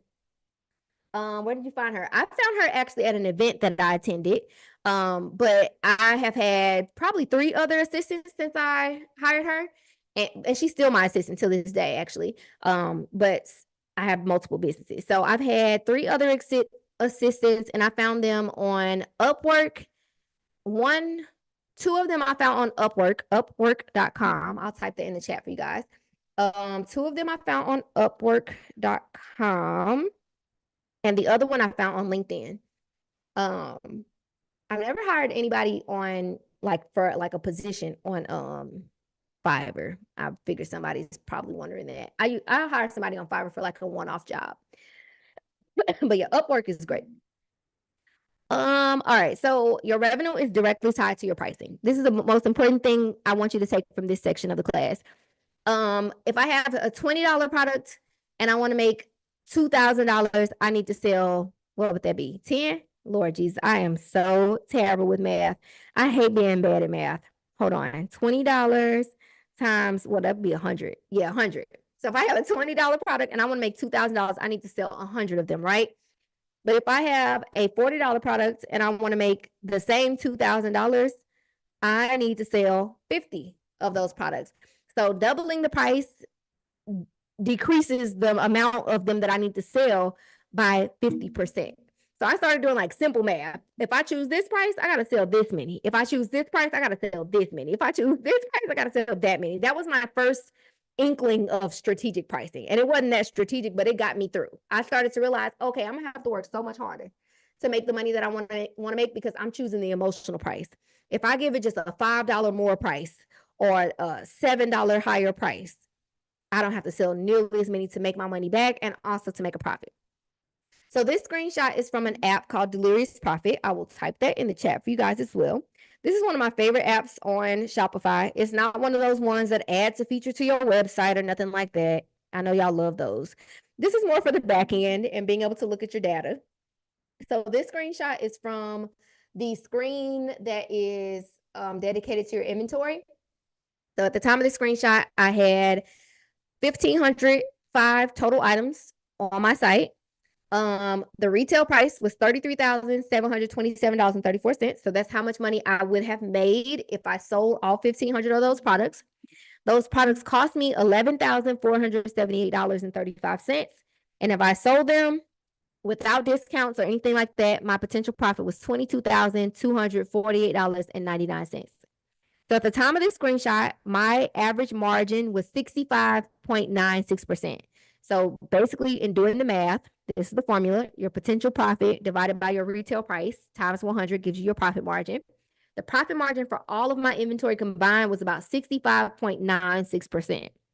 So for example, if I was going to run a sale where I gave my whole site a discount, using this number as an example, this would mean that I can offer a discount that is, let's say, 50% off, and I'm still going to collect a profit of about 15% in this equation. If I were to offer 70% off, I am losing money at this point because the percentage that I'm offering off of the inventory surpasses what the margin of profit was on the inventory to begin with. So that's for the business as a whole, but every single category has its own margin, which is this section. So this is the bottom half of that page. And this goes back to you categorizing your products. If you don't categorize the products, the reports can't tell you the numbers for the products, right? So at the time, my bottoms had a 68.9% margin. My dresses had a 76% margin. Matching sets had 64% margin. And tops had a 65% margin. So this meant that my dresses were the most profitable in terms of margin. But if we look at it quantity wise, I didn't have enough of them to really make an impact in my revenue, right? So the thing that happens for a lot of people is they're like, oh, I only have 3 of these left. I just need to sell the 3. But if I got 30 or something else in the business, I'm going to try to sell the 30. I'm not pressed about the 3 because the 3, we're going to use the dresses as an example. In this example, I had 46 dresses. If I sold them, I would make $1,406.48. Cool. Great. Fantastic. But I got 383 bottoms, and if I sell those, I make $7,392.48. So if I was going to, let's say, run a promotion or do a flash sale or something like that, I'm not about to do it on the dresses because the dresses are only about to make me $1,400. Granted, they do have the highest profit margin, so like they have enough room for me to discount, but I'm not going to make that much money selling them. I would make a lot more money selling the bottoms. I might do a buy one, get one 50% off on bottoms because even that still gives me more money than I would make selling the dresses full price and also with the discount, right? So being able to see my numbers in this way really helps me to make solid marketing decisions at the end of the day, because your choice to run a discount or offer a promotion and things like that, that's a marketing decision. It's also a cash flow decision. So if I'm low on cash and I'm trying to figure out how to produce some cash for the business, I'm going to come and look at my inventory reports and let that guide my decision making. I'm not going to make an emotional decision looking at a rack of clothes and say, well, this has been here for 4 weeks and I'm tired of looking at it. I'm just gonna mark that down. No, I'm gonna look at the report and let it tell me, well, this is where your money is, so I can make sure that I make a decision with where the money is in mind, right? So your inventory isn't created equally. Every product doesn't equally contribute to your inventory value unless all of the prices are the same. So if we look at that screenshot, for example, I had $7,300 in retail price for bottoms, but only $1,400 in dresses, $5,900 in matching sets, and only $946 in outerwear. They are not equally contributing to my business, so I'm not going to equally give attention to them in my marketing at the end of the day. So even if all the prices are the same, the products themselves, if they're different, are not going to impact your business in the same way. So don't ever tell yourself, well, I got to give the same amount of effort that I give to this, that I give to that, because they're not going to produce the same amount of money at the end of the day. So in determining your pricing, the first thing you got to make sure you're clear about is your expenses in the business. And this is actually partially a decision, but also partially you looking at what are like flat fixed expenses. So for example, Shopify is a fixed expense. You pay them every single month. That price does not change, right? Klaviyo, unless your list is growing rapidly, you pay them the same amount of money every single month. Those are fixed expenses. Those expenses need to be taken into consideration when you're pricing. So, for example, let's say you're getting ready to add 100 pieces of inventory to your site. The easiest thing that you can do is take your Shopify fee and divide it by those 100 items that you're getting ready to add. So let's say you pay Shopify $39 right now. Hold on, 39. Let me break the calculator back out. If you pay Shopify $39 and you're getting ready to add $100 or 100 products, you're going to take $39 divided by 100, and that's going to give you 39 cents. I know it sounds small, but it needs to be added in there. So you're going to say 39 cents needs to get added into my price at the end of this day. Obviously, the product cost. So let's use this example. Let's say you bought a product that was $10, and let's say the shipping, you take the total shipping cost and divide it by the total number of products that you bought. Let's say it was $1.50. So that gives you a total cost of goods of $11.50. And then you're going to add in your overhead costs. I just kept it simple here, but in real life, your marketing or your Klaviyo, your Shopify, and anything else that's a fixed expense, accountants, if you pay a flat rate for I don't know, somebody doing your ads or a social media manager, so on and so, like all of that needs to get factored into your price at the end of the day, because it's an expense. The money that you make covers those expenses. The more expenses you add, the more you gotta up that price, babe. Like there's no way around it. Or lower your cost. Let me say that. You either gotta increase the price or lower the cost. So let's say your overhead costs are $2 for shipping supplies and $2 for marketing. So you have a total overhead cost of $4. So your total cost of goods would be the product price plus the shipping, $11.50. And your total overhead costs are, let's say, $4. So you add those together, and that means your total expenses per item is $15.50. You did not pay $10 for this item. It's a $15 item. Okay. That's where we start when we're pricing. This is also where most people go wrong, because they're like, oh, I got a $10 item and now I can go price it for $20 or $25. And they don't actually take into consideration the expenses in the business, which is why we don't have no money in the bank at the end of the day, because the expenses outweigh the money that came in. So the second step after you know your expenses is to clarify what your desired profit margin is. Before anybody asks me what is a good or bad profit margin, it totally depends on your expenses and how easily or quickly you're trying to grow. So I try to keep my profit margin between 60 and 70% because that gives me room to discount if I need to. 40% doesn't leave you that much room. It leaves you some room, but it don't leave you that much room at the end of the day. But for the sake of this example, let's say that you use 40%. So to calculate the price with your included 40% profit margin, you're going to use this formula. You take your total expenses, so that 1550, you're going to divide it by 1 minus your desired profit margin. So it will be 1550 divided by 1 minus the 0.4. 40% you have to translate to 0.4, okay? So this equals $25.83. That would be your selling price. $25.83 sounds hella odd. So let's just round it up to like $25.90, $25.99, something like that. But this will be your price. So if you pay $15.50 and you're going to give it a a 40% profit margin, you would be selling it for $25.83. I use an app on my phone for calculating profit margins. I will type it in the chat as well. When I send you guys the replay, I'll send you a list of all these apps and reports and things like that as well. But the app I use on my phone is called Cost Margin. You'll know you're in the right one because this white man will pop up on the screen and he's bald head. I really wish he would take himself out the marketing. I'm like, why do I need to see your face before this app loads, sir? But I love that app because it just simplifies my life.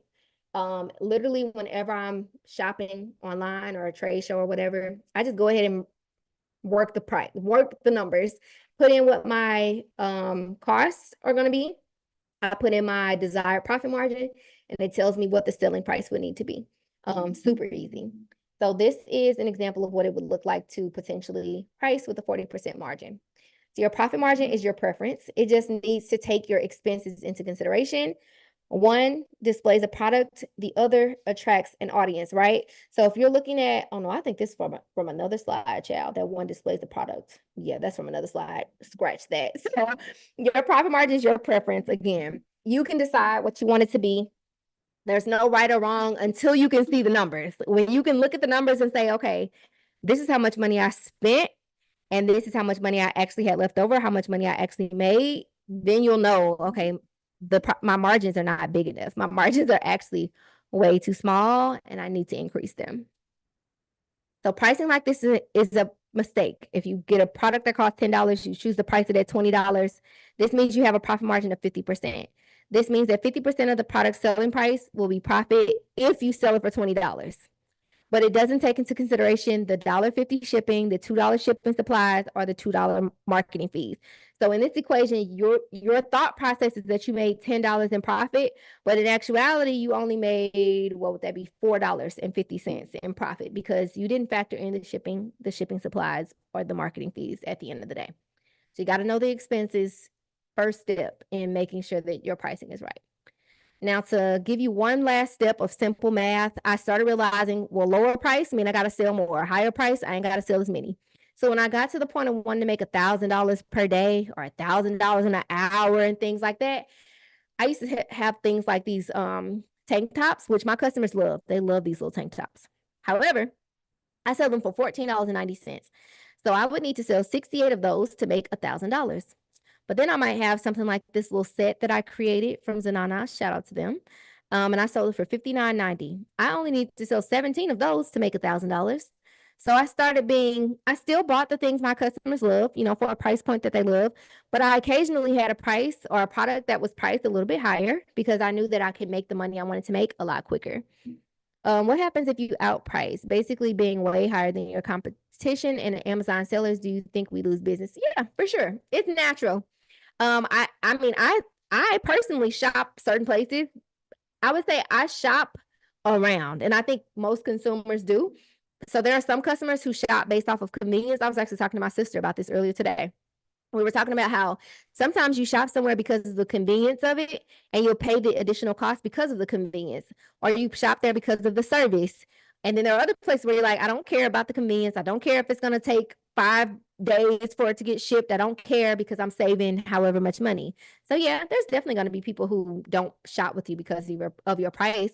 But our job isn't to serve everybody. Our job is to serve the people who want to be served by our business. That's a great question. Woo, okay, y'all, we are almost done. Oh my God, I'm out of breath. So marketing versus sales. This is a big one. This is where most people are going wrong because they just be selling all day. not much marketing happening at the end of the day. And it could just come down to the fact that you think you're marketing consistently when in fact you're just trying to sell all day consistently. So marketing supports your ability to make sales. You need one to consistently make the other. You need consistent marketing to consistently make a sale. People will tell me, I am being consistent with my marketing. And I will say, what does that mean? And they will say, I post once every single day. And then I'll say, okay, and how much money did you want to make today? Well, I wanted to make at least $300. And I say, okay, great. What's your average order value? They'll say, my average order value is $52. Okay, so we need at least, let's say, 6, 7 orders for you to be able to make your $300. On average, how many sales do you make every single time you post? They may say none, or they may say one. If you make one sale every single time you post, and on average it's $52, you need more marketing at the end of the day. And that may be more posting, or that could be running ads, or that could be working with influencers, or that could be having affiliates or brand ambassadors, so on and so forth. But at the end of the day, the answer to your ability to make more consistent sales is more consistent marketing at the end of the day.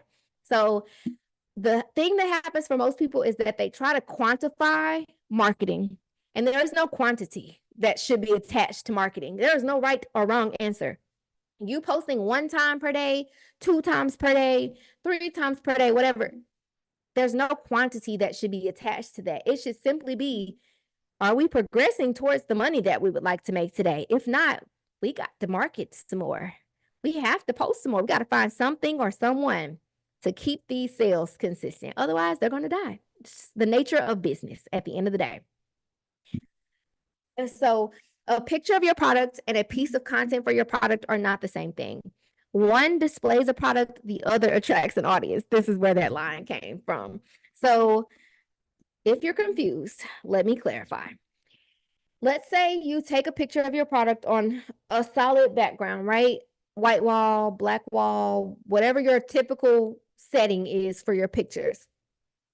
You took that picture to display your product. Point blank, period. You took that picture because you knew that you had to display or capture, let's say, your product because you needed a picture for your website. And because you don't know any better, you choose to use that same picture for your social media content. I've also done that as well. And I'm not saying it's a bad thing. What I am saying is that there's a difference between you showcasing your product and you marketing to attract your audience, okay? So once I realized that me posting my products all day wasn't making me sales, I needed to understand what would actually make me sales. And what would actually make me sales was me talking to my audience and or actually creating content to attract them. There is nothing about me taking a picture on a white wall, a taupe wall, a black wall, or whatever color wall that is going to attract my ideal customer. There is nothing about me taking a picture in front of a flower wall, a grass wall, or whatever wall that's going to attract a specific type of customer. That is simply a product photo at the end of the day. So the problem is that we think our job is to attract the customer to the products, but it's actually our job to attract the customer to the content. The content just so happens to display the product at the same time. So I always use the example of like swimwear brands because it's the easiest example I can give. I always see swimwear brands with pictures of their model up against a solid background, or she's in the typical background that they would use for every other thing. But if you sell swimwear, I need to see some water. I need to see a beach. I need to see some sand. I need to see a pool. I need to see some water because as your ideal customer, I'm going to wear that swimsuit in some water, or at least at the beach or on a cruise or on a vacation. Your content needs to convey that product in the lifestyle setting that they're going to use it in. So no, you don't have to go and like book a vacation. But yes, maybe you need to use your Hilton points to go book a room at the local Hilton downtown so you can use their pool for a couple hours to create content that would actually attract your ideal customer, right? Or if you say that these outfits are for brunch, why are you never at brunch? Or if you say they're for girls' night, why is there never a girls' night? I'm not understanding. I always like to use Lily's Closet as an example because she literally just goes out, or her model, shall I say, they go out and they do things that relate to the use case: date night, coffee date, girls' night in, girls' night out, whatever. And if they're not out doing the thing, then her content is reflecting who the content or who the product is for. So it might say like date night outfit, and then it'll say brunch outfit, graduation outfit, so on and so forth. So she's communicating what the product is for to give the customer the space to decide for themselves. Okay, yeah, I would wear that to my next whatever brunch, girls' night, whatever, versus assuming that they're going to look at the product itself and come to the conclusion themselves that that's where they're supposed to wear it. We can't believe that the customer is going to come to these conclusions themselves. Our marketing should help them to come to the conclusion. I could stay here for days, honestly, truly. This was really when I started to understand why my social media content wasn't producing sales. Like that, I was getting some likes and whatnot, but it wasn't going further than that. But once I started like actually thinking about the content, a little lifestyle here, lifestyle there, or at least just talking to the customer, it made a world of difference. So, just to define it, marketing is the process of creating awareness, interest, and demand for a product or service. It involves understanding customer needs and preferences and promoting the product or service to attract potential buyers. Sales, on the other hand, is the process of converting potential customers or leads into actual buyers by persuading them to purchase the product or service. It involves direct interaction with customers to finalize the transaction. I have examples of this in a second. The word that I want to highlight here is leads. The most valuable thing that I learned was that I should make people who interact with my content become a lead. I don't need you to become a customer immediately. I need you to become a lead, aka a subscriber. So I stopped being like, click link in our bio to shop. And instead, I started saying, click a link in our bio to sign up for our email list. And I would send them straight to a landing page that had a sign up form. Or nowadays I use ManyChat and I'll say, comment the word first and we'll add you to our email list. So on the back end, they get a message that says, hey, what's your email address? We'll add you to the list right now. So it became so much more valuable for me to collect subscribers because that allowed me to continuously market to them in such an easier manner than it was for me to try to market to them on social media where they were already like being bombarded with other people trying to sell to them. So much easier to do it in their inbox. So marketing focuses on reaching potential customers, building brand recognition, and creating a favorable image of the product or service. Again, there's no right or wrong amount of times to do that. I want that to happen all day. Like I want to reach potential customers all day long. I want people to recognize my brand all day long. I want to create a favorable image of my brand all day long. And there's no number attached to that. That is the biggest component as to why I started running ads, because I did not want to be on social media all day, but I understood the value of making people aware of my business all day. And the only way that I could do that was to find something that would consistently put my business in front of more people. So activities may include market research, advertising, social media campaigns, content creation, public relations, customer engagement. All of these are marketing tactics. And the goal of marketing is to generate leads and interest that will ultimately lead to sales at the end of the day.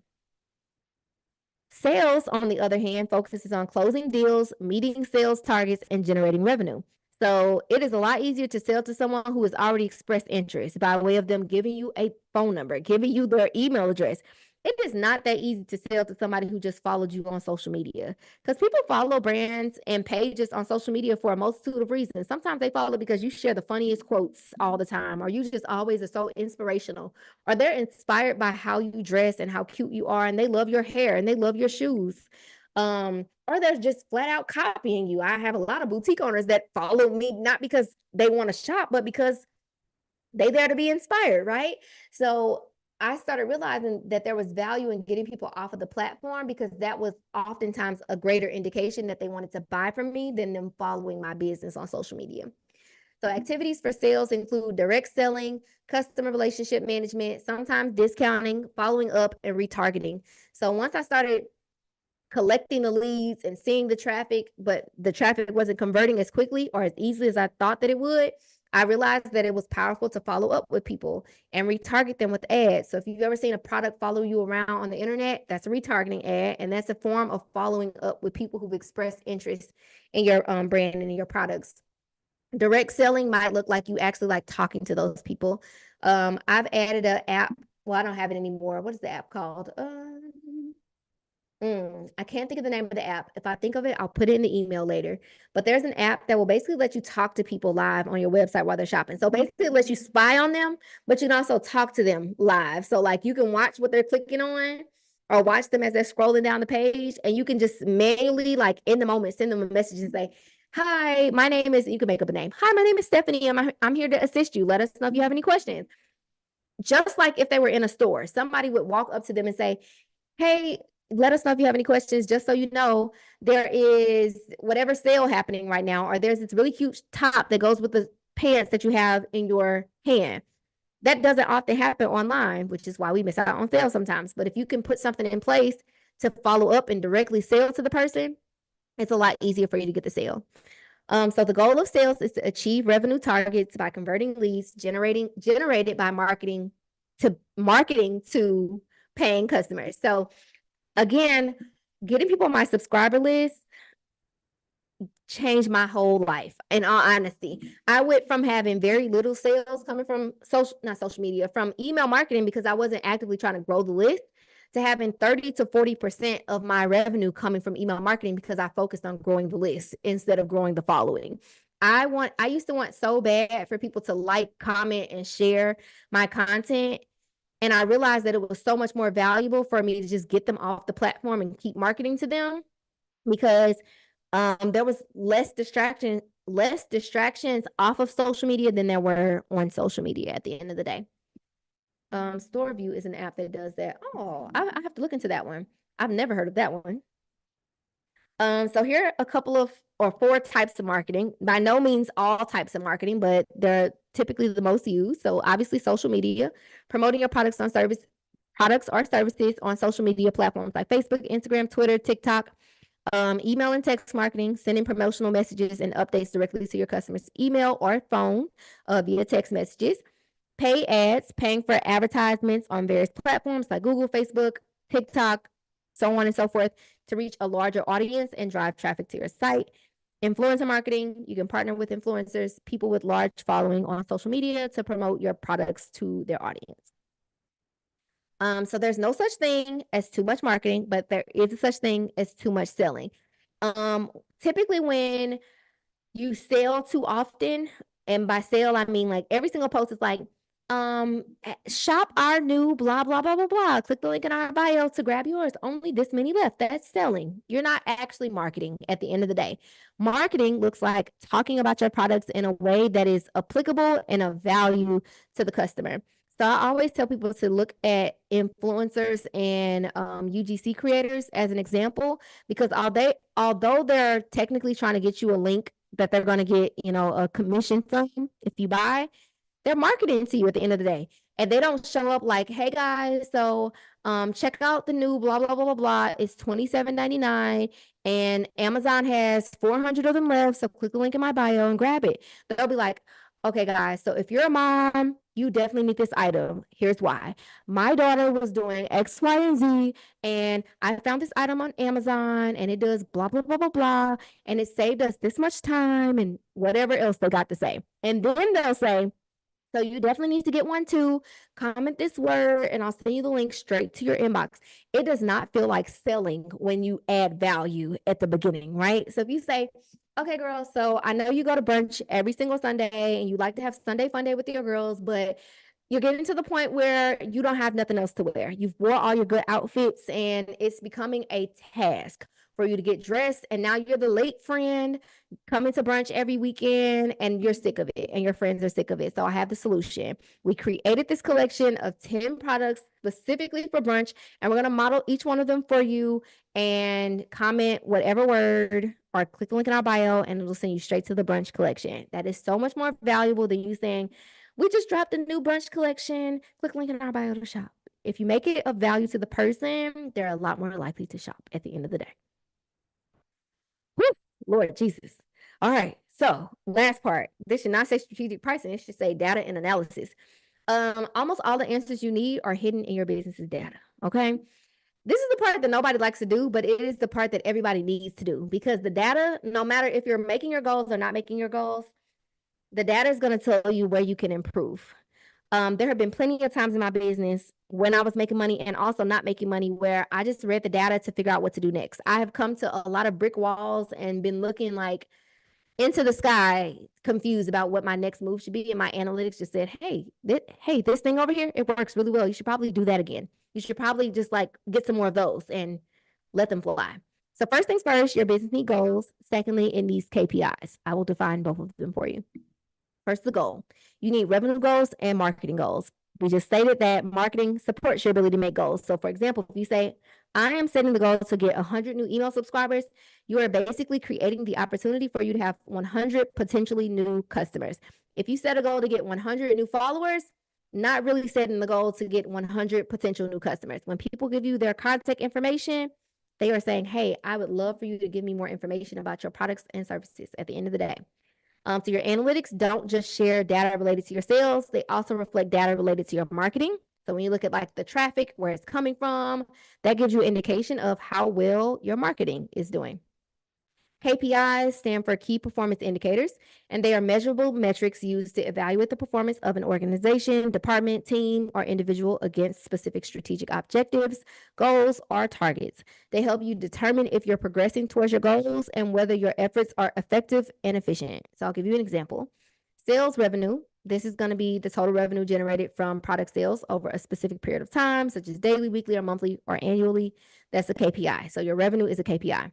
Your conversion rate is also a KPI. This is the percentage of website visitors who make a purchase compared to the total number of visitors. It indicates the effectiveness of the website in converting visitors into customers.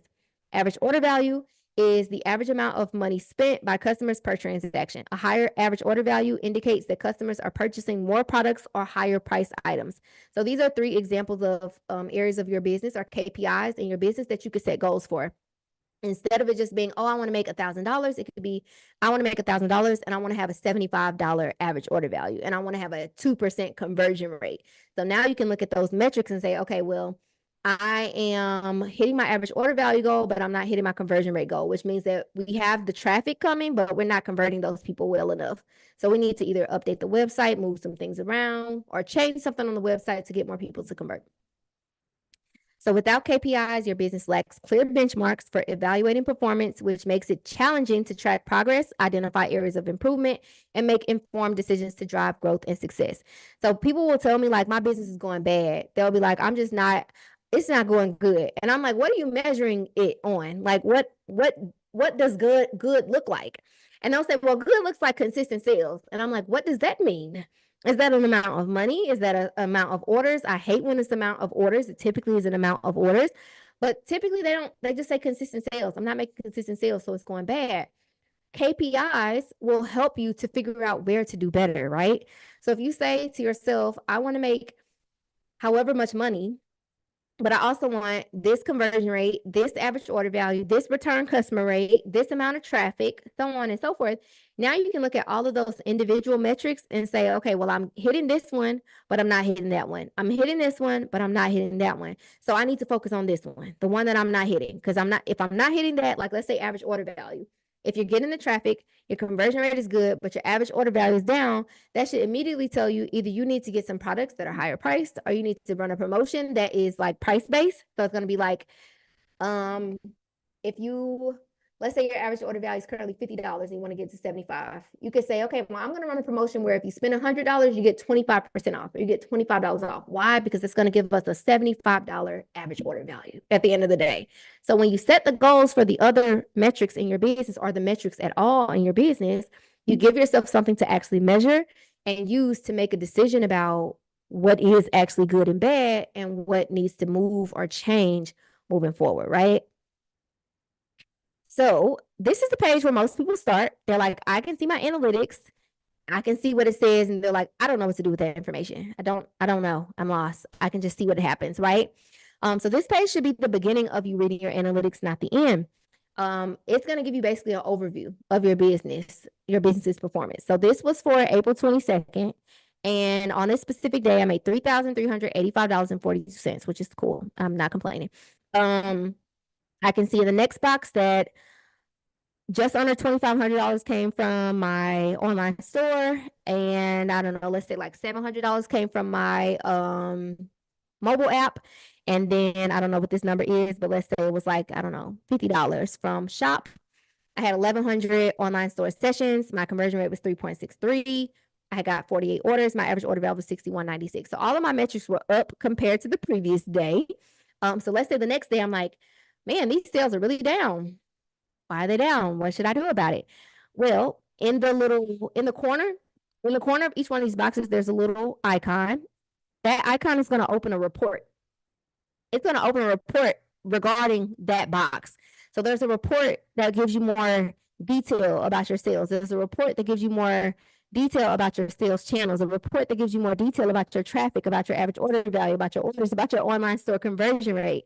So let's say, for example, I look at the report for online store conversion rate. This report, which I did not include a screenshot for, you can see your conversion rate by hour of the day, by day of the week, depending on what time frame you're looking at. You can potentially see it by item or by page on your website. So it might say like your new arrivals had the highest conversion rate, your clearance section had the second highest conversion rate, your bottoms had the third highest conversion rate. So if I'm trying to fish for what products or collections I should prioritize in my marketing, that report might give me the answer. The bottoms is where you should be sending people to new arrivals, the clearance, whatever. Because if they're converting heavily or quickly there, I would like you to continue to quickly convert there as well. So looking at the reports is super valuable. Don't just look at this page, because this page, I would say this page is like the vanity. It's like if it looks good, it makes you feel good, but also the things behind this page are what really helps you grow and keep things consistent. That conversion rate is pretty. Thank you. What if you have only sold one of everything? So I would say, I think I said this to you earlier, but choose one thing to focus on. So if you have sold one of everything, one of the smartest things you could do from a marketing perspective is choose one thing to consistently promote for a duration of time. So one thing that I started doing once I realized like, okay, sweatpants sell kind of good, or like they're getting, I would even look at your what report would that be? Look at the online store sessions report and look to see if there's any pages, collections, or products that are getting the bulk of your traffic, no matter how big or small it is. Looking to see, let's say for the last 30 days or last 60 days, which products or collections are seeing the most traffic, and prioritizing that in your marketing. So that may require you to create some fresh content. That could be content at home. It could be like a get ready with me, or let me style this 4 different ways for you, or something like that. But just giving attention to one thing at a time could potentially help you to like drive more targeted traffic and ultimately more targeted sales too. Y'all forgot to turn the light on before I sat down, so now it's starting to get dark. But thankfully, my screen is lighting my face. um, so at the bottom of that analytics page are a little bit more advanced reports. But I love it down there. It gets kind of fun, but I'm also a nerd. So your inventory and customer behavior are really important. There is a huge relationship that exists between your inventory and your customer behavior. Your data will help you understand why customers do or don't do certain things.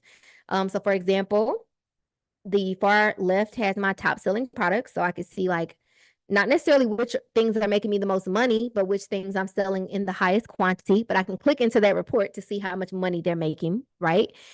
Customer cohort analysis is probably the most nerdy report in Shopify, and also the hardest to explain to people.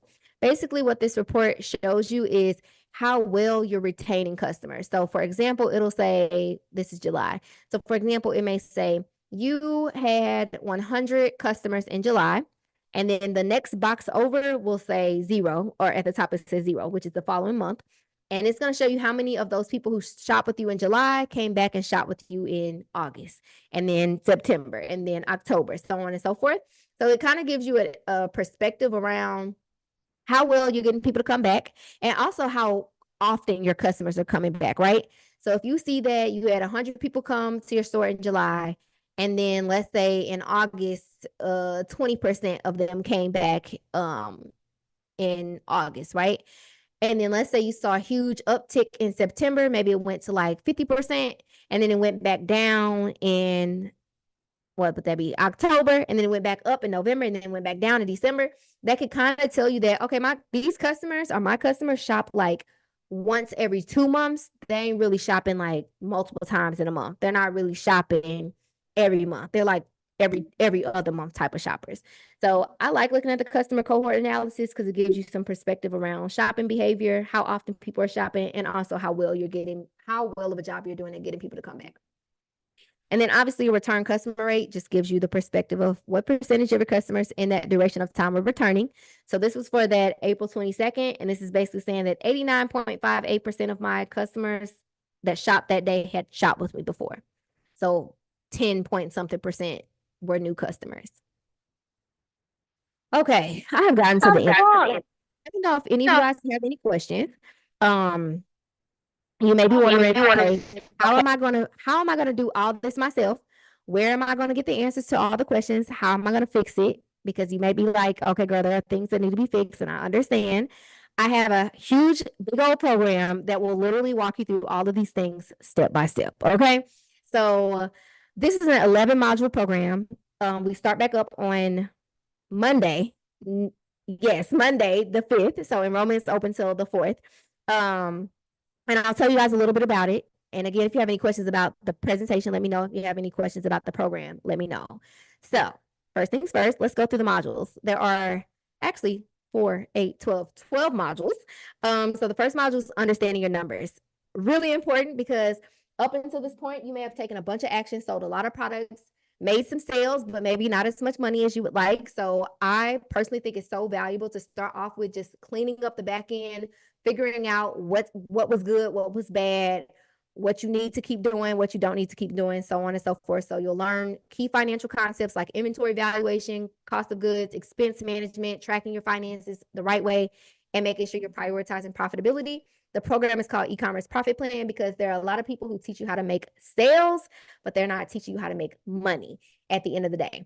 Second module is setting goals and financial planning. So learning how to set realistic revenue and marketing goals, establishing those KPIs that we just talked about, and creating a financial plan to achieve your business goals. So this looks like making sure that we're not just saying, oh, I want to make this amount in sales for the vanity of it all, and not taking into consideration how much money you want to have in the bank at the end of the month, and making sure you're progressing towards being able to pay yourself. Because if you're working in your business, you should be able to pay yourself because you worked hard to make the money, right? Module 3 is target audience. And this is going to help you identify and analyze your ideal customer profile, conduct market research, and use data to tailor your marketing strategies and product offerings. And module 4 is strategic buying and inventory management. So identifying and analyzing your ideal customer profile, conducting market research, using data to tailor your marketing strategies, and offer product offerings. So literally, we're going to show you how to do all of these things, right? Module 5 is e-commerce platform optimization. This is all about your website, cleaning it up, making it streamlined, cleaning up your navigation, making sure that it attracts people from an SEO perspective, making sure the keywords are in the right places, things are titled appropriately so people can find it organically, but also converting the traffic that you're getting. So making sure that everything is where it needs to be so that your conversion rate can increase and you can convert more of your traffic into sales. Creating marketing plans. So this is all the content and the email and the text marketing and the ads and all that good stuff. So developing a comprehensive marketing plan, coordinating your product launches. So no more just dropping random inventory just because. We're making sure we're pre-planning those things in advance and leveraging content marketing to maximize reach and impact. Launching and continuous marketing. One of the things I always tell people is that launching is something that always happens. It keeps happening over and over again. It does not stop. So you learn pre-launch preparation, launch day strategies, and post-launch marketing tactics to build anticipation and maintain marketing momentum. So I mentioned like not buying inventory and dropping it the same day that you got it, right?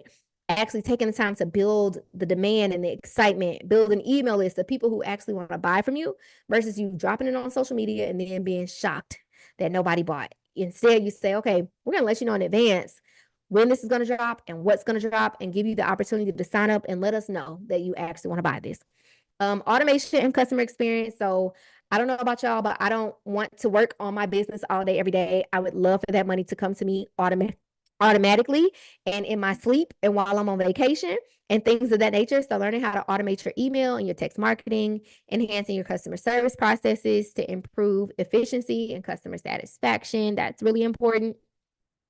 And then modules 9 through 12 Nine is maximizing your average order value, implementing upsells, cross sales, strategic promotions, and price optimization to increase the average order value and boost your revenue.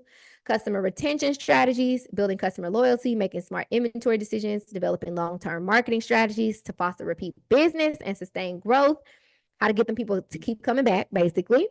Then we have your analytics and reporting, which is the thing that nobody wants to learn, but everybody needs to learn. So how to actually read your reports, track your performance, creating reports for yourself to make data-based decisions versus emotionally based decisions.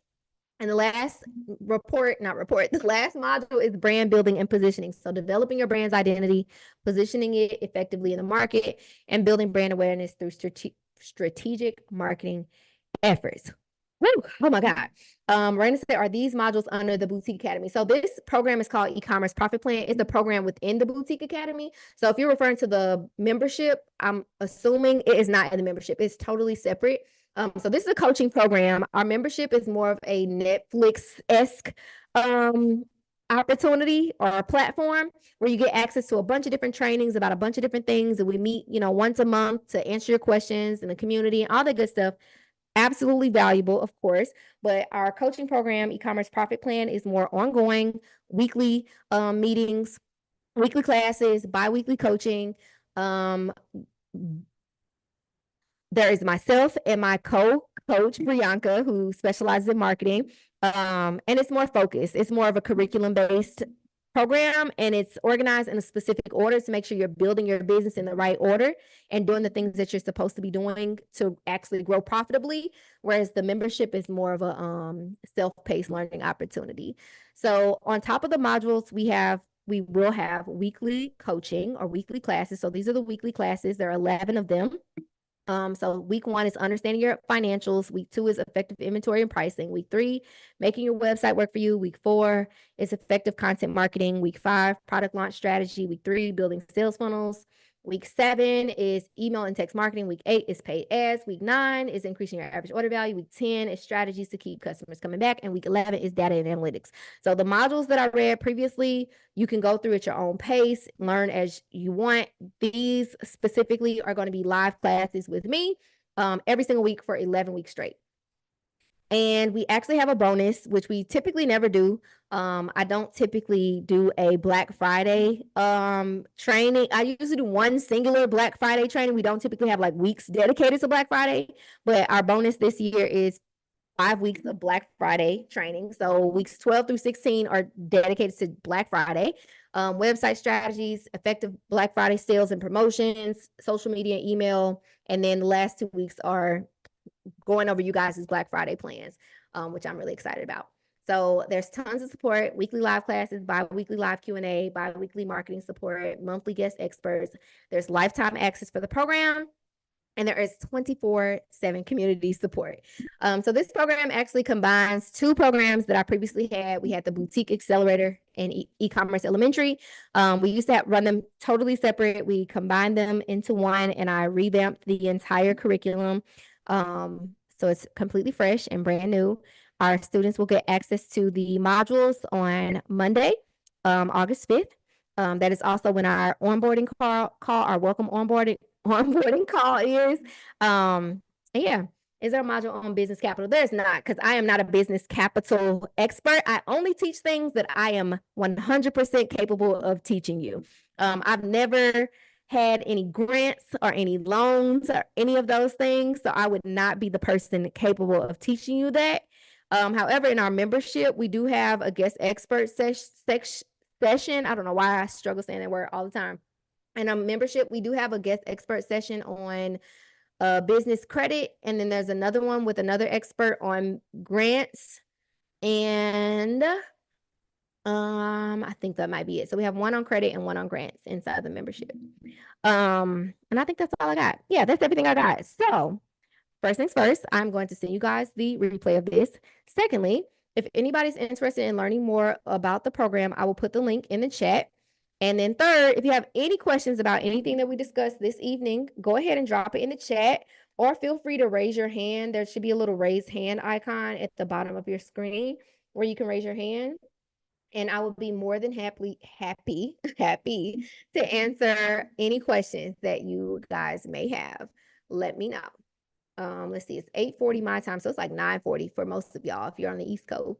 East Coast. Let me know if you have any questions, and if not, I will send you guys the replay. Let me stop sharing this screen. Ooh, my mouse is gonna die. My mouse is gonna die. Sharon, if you send me an email, or actually here, I'm gonna reply to you. If you send an email to support@theboutiqueacademy.com, my assistant can fix it for you. There you go. Let me know if you guys have any questions. Oop. You're simply amazing. I've been doing your training course since you've started coaching and appreciate your support and helping. Oh, thank you. I appreciate that. That's sweet. KB said I'm interested in the program or in the membership. Either one. If you have any questions, let me know. Avery, go ahead. You got your hand up.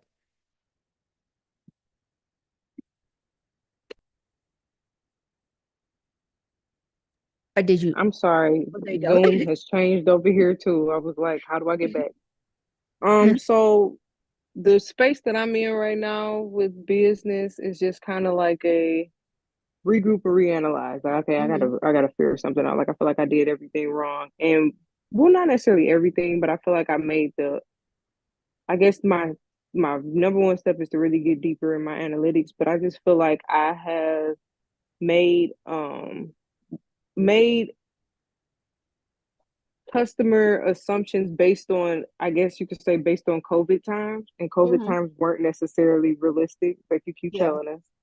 So because of that, I almost feel like I guess I could just base it off of the customer analytics that I have now, or the analytics in the store that I have now. But a part of me feels like what my previous experience was based on a I don't know, a hiccup in the world, I guess you could say. So like everybody was looking at shopping differently, people were moving differently, and their choices of product was different. So Mhm. now I guess my question is like, how would I start, like where would is the first step for me to jump into my analytics, I guess I would say, and to see what my customers would prefer, I guess you could say. Not necessarily. So if your sales currently are not as consistent as you want them to be, then I would say it would be more valuable for you to talk to the people who've already spent money with you to see if their Okay. preferences in products have changed. So if you can, I would create a segment of all of your past customers. So like people who've shopped with you over all time, and create a quick survey Mm-hmm. that basically just asks them like, what are you wearing these days? Where are you shopping these days? Right. So on and so forth, so that you can have like a clear line of perspective around what they are, what their preferences are right now versus what they were previously. And Right. if you want, you could also collect that data from, social media. Think if you believe that the people that follow you are still your ideal customers, even doing like a little poll on your stories and asking the same questions across your stories can be helpful, and like leaving that, what's it called? Using the question box on the stories to let them like answer Yeah, the openly. question box. Instead of it being like the It's polls. so funny that you say that. Oh, go ahead. I was about to say, it's so funny that you say that, because I just had a moment with my followers. Was that yesterday? And my close friends of the business page, and I just was like, why are y'all not answering my questions anymore? Like nobody is responding to me. Nobody's answering the polls. And I'm like, what's the problem? Like, do you not love us anymore? Like, what is it? So it's like Yeah. I feel like my best bet would be to do it in my email list, and I probably Yeah. would get a much better response than to Gotcha. do it Yeah. on my social media. Because my Yeah. Instagram is just like who are y'all? Like I'm Mhm. like, what is going on? Yeah, But that yeah, makes sense. okay. Yep. But thank you so much. You're welcome. My page for like my page versus the Boutique Academy's page, I get so much more engagement from my personal page. So I don't know if you got a lot of support from your like personal audience versus like your business page, but it could also Hmm. be potentially valuable to do a survey from your personal page too, if you know that you get a lot of like support Okay. from family. Okay. No problem. Thank you so much. You're welcome.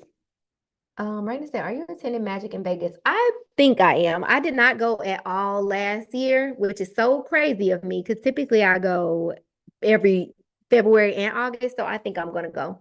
I need to see if my friend is gonna come with me or not. If I go, I might be there for like 1 day though. I don't tend to go for the whole event anymore. It'd be too much for me these days. Um, let me see. Yeah. Is anybody else going to Magic or have you been to Magic yet? Let me know. I um I actually went to Magic for the first time before I started my business. My last job sent me to the fashion district and then they sent me to Magic 1 year.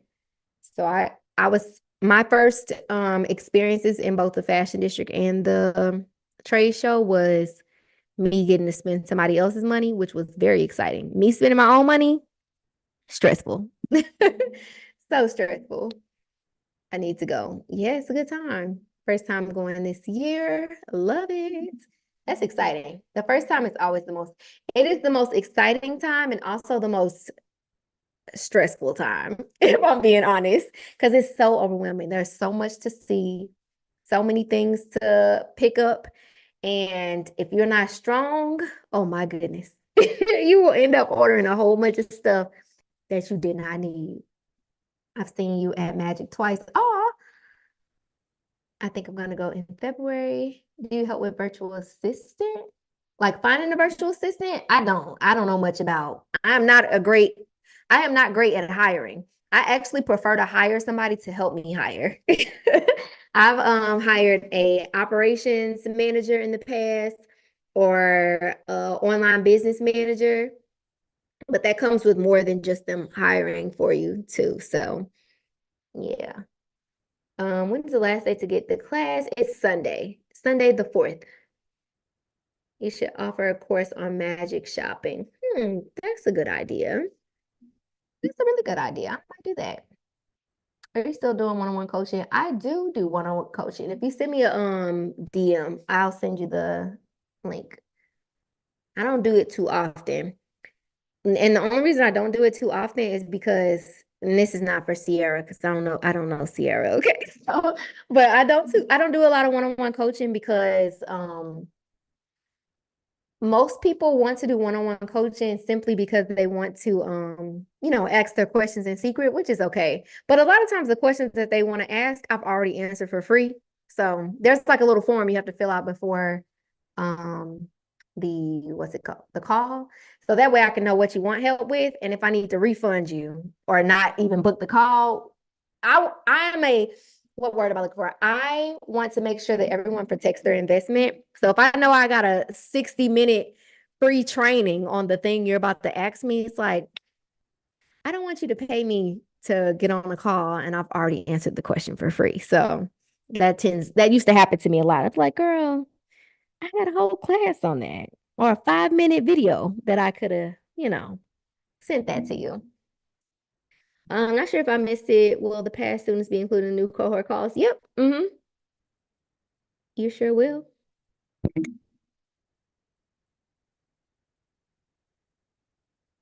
Yes, ma'am. Anybody else have a question? It is getting really dark in here.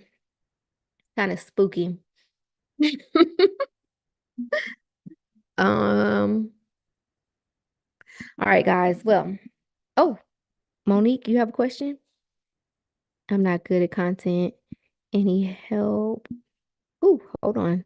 Moving too fast. Um, let's see. Um, I'm not good at content. Any help? Well, I have multiple videos on my YouTube channel that are about content. And then we have multiple master classes in my membership that are about content that will walk you through like how I create content, how I plan my content, things of that nature. Um, Lots of options. Just depends on what you want to learn. Like if you struggle with creating it, if you struggle with planning it, so on and so forth. Do you offer business audits? I do. Like audit the Shopify reports and give feedback. I do. If you send me a DM, I'll send you the link. I do. So when I do my business audits, I do them over the course of like a week or two. And usually I do them by way of while you're actually actively taking action in your business, as well as looking at the past data. Um, and I do like a deep dive into it. So I look at all the reports. I have you fill out a report, a form to tell me like what your goals are, what you're struggling with, what you feel like is working, is not working, so on and so forth. And I actually do a audit of your Shopify. If you're running ads, I do an audit of your ad account as well as your Klaviyo account, because a lot of times your Shopify reports alone don't give the greatest picture of what's happening in your business, because you have to actually drive traffic to the store consistently to really actually gauge what's happening. But if the traffic isn't as consistent as you want it to be, then we have to look at the marketing that's happening outside of the website. Sierra said DMC. Okay, I'll check it as soon as we get off here. I'm trying to help. Ooh, I'm trying to help before I launch to do business correct. When are you launching? So launching, when are you launching? Let me know that first, and then I'll then I'll provide greater context. August 8th. Okay, so let me know what you've done up until this point. Because 7 days, 8 days, 9 days, July 30, 10, 2, 10. So 10 days.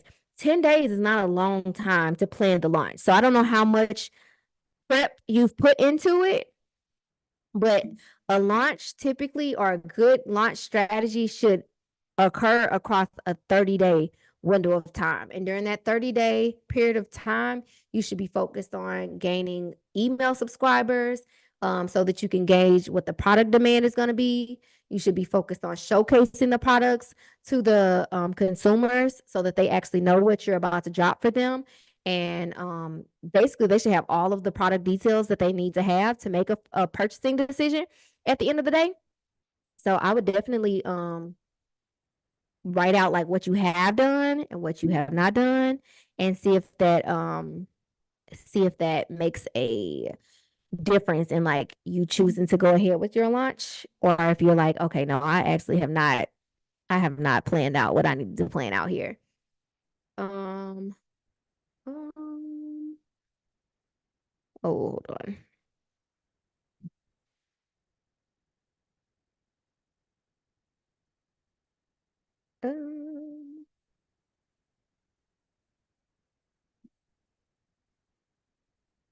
Um, RG, I'm responding to you right now.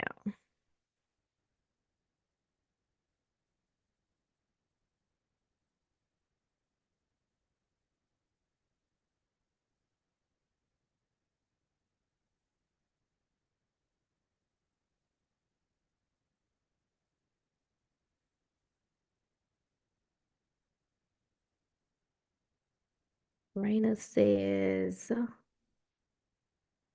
I'll be signing up for the course. Oh, yay. I would love to see you in there. I just messaged you back, Audrey. You're welcome. You're so welcome. If you guys have any other questions, feel free to DM me on Instagram too. I literally be on Instagram all day, every day. So actually, the easiest way to make sure I see your DM too, so that way I can filter it out from the rest of the people, because my DMs be junk as well. It's ridiculous. If you send me a DM and it says, hold on, let me see what it needs to say, so it'll filter it out.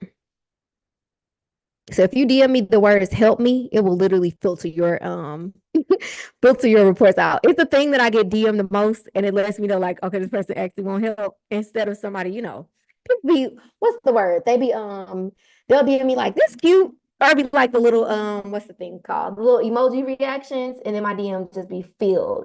But anytime somebody DMs me "help me," it filters it out. And I know like, okay, let me actually go talk to this person. Yeah, send me a DM. All right, guys. Well, I am going to send you this replay. It'll take like an hour or so for it to populate. So if I don't send it tonight, I'll send it first thing in the morning. If you have any questions at all, feel free to send me a DM or an email. If you send an email to support at theboutiqueacademy.com, um, we will definitely be able to assist. I'll put the link for the program and the membership in the chat as well if anybody is interested in either. Let me put that down here. And I'll put them in the email as well too.